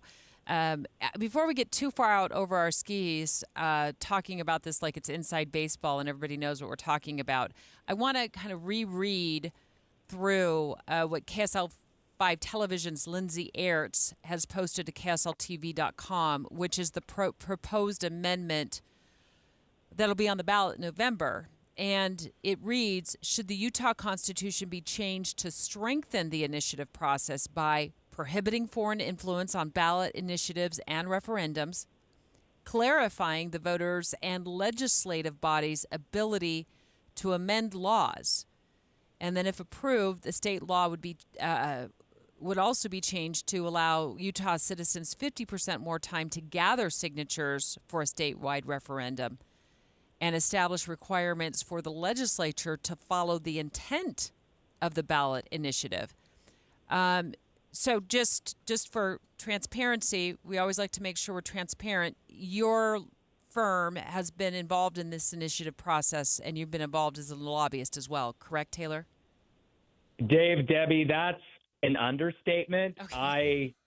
Unfortunately for me and my firm, we have probably done more ballot measures initiatives in Utah than anyone else. And I am here to tell you that putting something on the Utah ballot via initiative is incredibly expensive and incredibly difficult. So what do you read, or what some of the pushback is? I think the way this proposed amendment is going to read on the ballot says that the Utah Constitution should be changed to strengthen the initiative process. As a person that has firsthand experience, do you think this would strengthen the initiative process? Dave, I don't know that it does, but let me take a step back and maybe provide a little bit of historical context here. The last time the Utah legislature placed a constitutional amendment on the ballot for voters to approve was back in November of 2022. That was Constitutional Amendment A. At that time, the legislature let the Office of Legislative Research and General Counsel draft the ballot language, and that ballot language was very specific and it was very academic. And consequently, Utah voters defeated that amendment put on the ballot by the legislature 64% to 36%. And so the Utah legislature learned a hard lesson back in 2022. They learned a lesson that I always have to teach my candidate clients, and that is that unfortunately in politics, there is an important difference between academic speech and political speech. And it is important to be accurate and honest. However, often speaking too academically about issues to voters can defeat candidates and measures. So what we have in the latest ballot measure language, I believe, is we have a politically worded ballot question that was done intentionally by the Utah legislature because they learned that if they're too literal and academic in what they put on the ballot, they don't even have a chance. KSL at Night host Taylor Morgan, also a partner at Morgan and May Public Affairs, live on the line after we got new information about the Utah's constitutional amendment that would be added to the ballot in November. We've been reaching out to House Speaker Mike Schultz, and of course we will continue to make sure that he knows or others know at Capitol Hill that they can join us on the show regarding this initiative. But what is your take specifically to the language that said, should the Utah Constitution be changed to strengthen the initiative process? Because I think there's some on the other side of this who oppose this, who feel like it would actually weaken the citizens' ability to get their initiative actually codified into Utah law. Yeah, Debbie, that is the question. What does the word strengthen mean? Or more importantly, from whose perspective are we talking about strengthening the process? If you're a citizen organization in Utah that tends to maybe view issues differently than our conservative supermajority Republican Utah legislature, then absolutely this constitutional amendment will not strengthen the initiative process. However, if you are a member of the Utah legislature, if you're a member of that supermajority conservative Republican body, and if you are perhaps a conservative Republican in Utah, in what we know to be a red state in which 900,000 registered voters are Republicans, then you may agree with the perspective that this strengthens the process because it allows the Utah legislature to reinforce its power and its ability to edit, alter, and potentially outright repeal initiatives that pass on the ballot. So ultimately, Debbie, it is fair to question the way that this ballot language is worded. However, I think it is all about perspective. One of the things that I don't see in this description is the word repeal. I see that it has the legislative and even the voters have the ability to amend laws, that the legislature must follow the intent of the ballot initiative, but nowhere do I see it say repeal. Is that an oversight? Is that intentionally left out? Or is repealing the ballot initiative, is that even an option? Dave, I think we're talking about effective repeal. And that means that the legislature can effectively repeal a ballot initiative that passes by simply adding or editing the language in statute that would, in effect, totally repeal the initiative itself. I'll give you a quick example. I serve as executive director of Count My Vote. Back in 2014, we cut a deal with the Utah legislature to create Utah's dual path to the primary election ballot. But, Dave, we only did that because at that time, Senator Kurt Bramble effectively repealed our initiative language preemptively by copying and pasting our initiative language word for word in a new bill, and he simply added a new sentence or paragraph in there that undid all of it. So that was a preemptive, effective repeal by the legislature that forced us to come to the table and negotiate. That is what we're talking about when I say repeal. Taylor Morgan, thank you for joining us. We appreciate it. KSL at Night host has incredible expertise on this, and we will continue to follow how this will impact the initiative process. So straight ahead, we're going to get you an update on the biggest story in Utah happening today, which is the 4 people found dead, shot to death inside a car in West Haven. 3 of them were very young children. 1 of them was an adult female. So we're going to bring you more information on what we know and what we've been able to learn throughout the show, and also the active shooter, and now what we're learning to be appears to be a mass shooting with a number of casualties just outside of Atlanta this morning as well.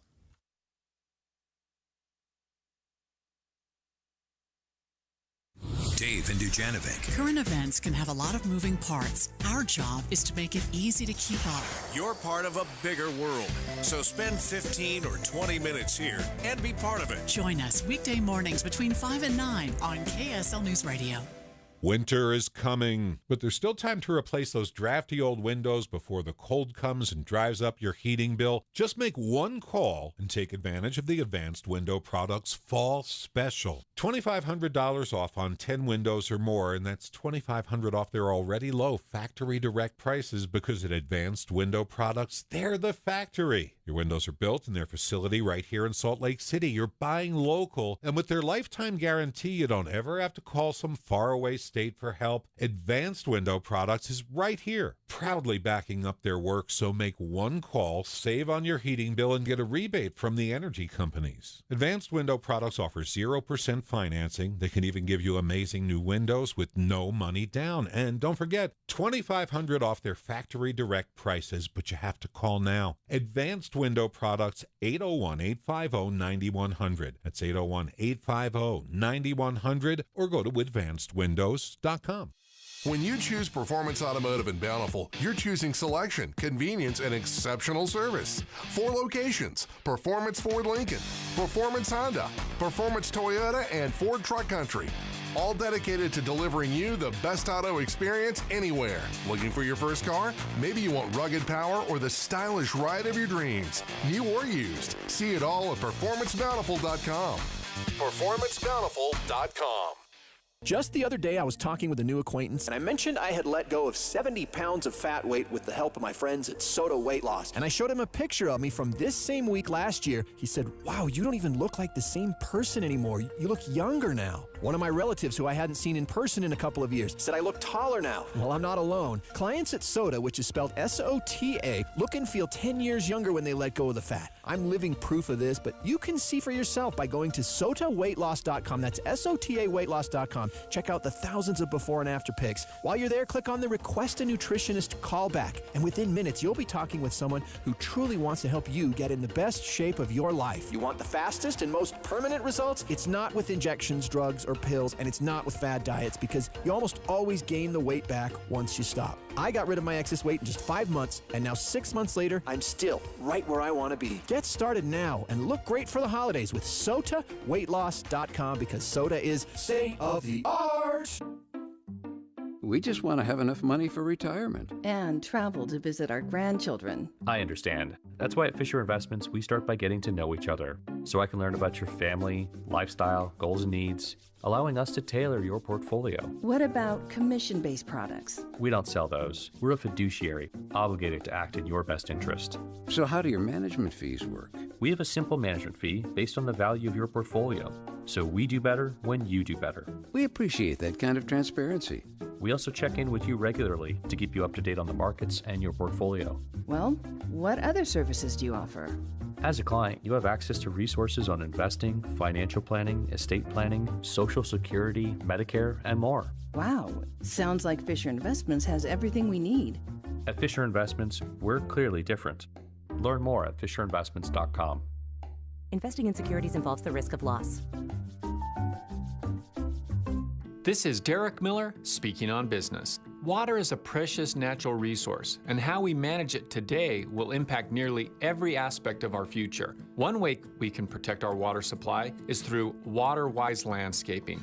Eric Marble from Chanshare Farms joins us with more. In Utah, water conservation is not a request, but a necessity. This is why Chanshare Farms spent the last 3 years working with researchers from Brigham Young University, Utah State University, as well as other industry leaders to delist triploid hybrid Bermuda grass from the noxious weeds list. While common Bermuda grass is aggressive and remains prohibited due to its highly invasive nature, triploid hybrid Bermuda grass is less invasive and an excellent water-saving alternative to bluegrass in northern Utah. Triploid hybrid Bermuda grass does not grow from seed, which is inert, and it has several substantial benefits, including it requires 50% less water than bluegrass. It's softer and needs less mowing, fertilizing, and maintenance, and it's cold tolerant to our frigid winter temperatures. Ultimately, triploid hybrid Bermuda grass will improve our parks, sports fields, golf.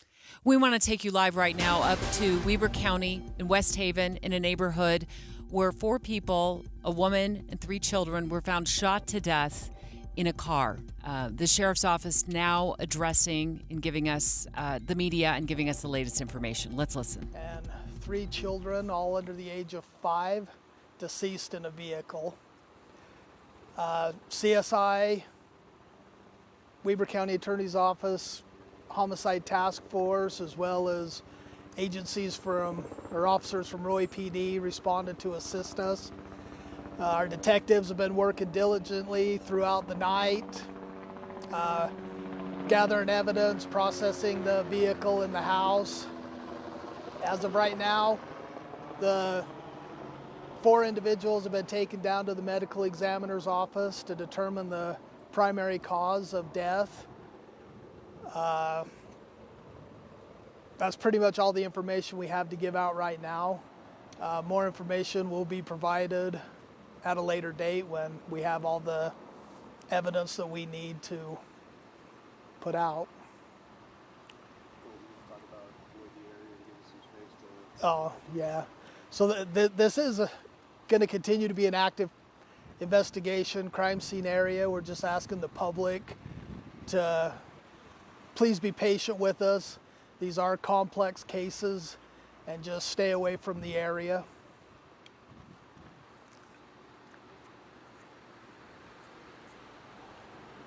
I think that's all the information we have right now.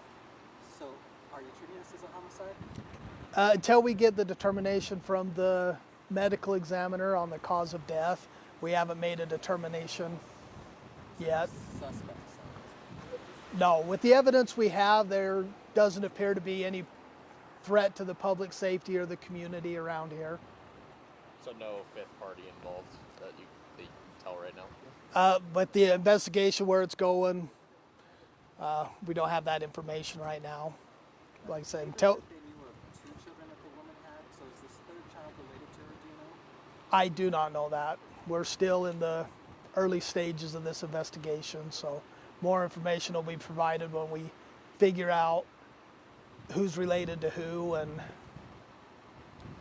have you guys been able to enter the home at all? Yes, we've been into the house last night. So you've already searched the search warrant then? Yes. Yes, last night we did. Have you been able to determine whether the car they were all in was inside or outside the home, on the street, anywhere? It was parked in front of the house. It was in front of the house. Like on the street or the driveway? In the driveway. Can you say anything about who discovered the deceased? It was a family member that had come home and discovered him. Idea of how long they may have been there before being discovered? At this time, we don't know. We're still reviewing video footage from cameras around the neighborhood to determine how long the car was there. Are you aware of any past calls to this house? That's all part of the investigation. And when we do our briefing again, probably tomorrow or later this week, we'll have more information on that.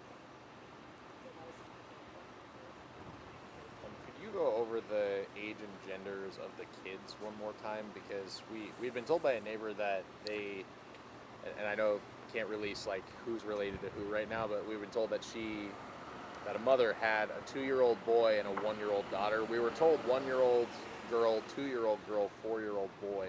I didn't know if those were still... And I don't have that information right here in front of me. I don't know. Okay. Any idea when you'll have another update on this case? It'll be later this week. We'll reach out to all the media outlets and let you know. Could you say, I know this goes into opinion, but how tough of a case this is? These types of cases are very tough on everybody involved as well as the community. I mean, whenever you may have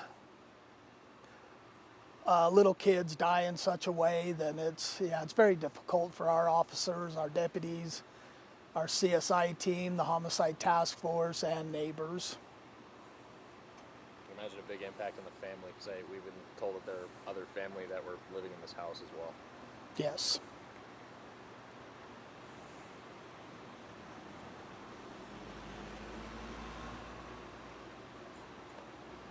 All right. Thank you. Thank you. You've been listening to a live news conference out of West Haven. That was Lieutenant Colby Ryan, the public information officer for the Weber County Sheriff's Office. And since about 10 p.m. last night, the Weber County Sheriff's Office has been investigating what is just an absolutely horrifically sad scene up in a West Haven neighborhood where a car was parked outside of a home, and a family member had called authorities to report 4 people dead inside that car. And we've since learned a lot of information throughout the show, including the ages of those who were shot to death, as well as you heard our Adam Small trying to clarify male or female in terms of the children. I think there's still some confusion or lack of clarity on the gender of all the children. Yeah, and what they did find out, though, and they were being very careful with the information they let out from the sheriff's office, is they said that the car was parked outside of the home. So it wasn't inside the home, it wasn't in a garage, it was sitting outside the home. We had learned earlier it was a 4-year-old boy, and then we thought 2 females, ages 2 and 1. However, Adam Small had been speaking to neighbors in the area, and there just seems to be, like I said, lack of clarity as to whether the younger children were male or female. And also, what hasn't been confirmed is the relationship between the woman and those children in the car. And Adam Small had spoken to a neighbor, and it sounds like it was the direct neighbor, Darren King. She's super, super happy, very kind of outgoing gal, super nice. The kids were just fun to be around. I didn't notice anything when the boyfriend was over, so I didn't notice any sort of contention. I don't know who did it or what happened, but I didn't notice any sort of trauma or challenges or anything like that. The neighbor says he didn't see any signs of trauma or challenges, and just a reminder that we have no idea what's going on behind closed doors of people's lives. We don't know what their personal demons are, what they're struggling with, or what could have led to this, but what an unbelievable tragedy in West Haven that we've been covering all morning long. Yeah, and what we do know is that Maria Chaleos and our team of reporters and producers will take it from here and keep us up to date on what happened, what we know, and what we're able to find out throughout the day right here at KSL News Radio.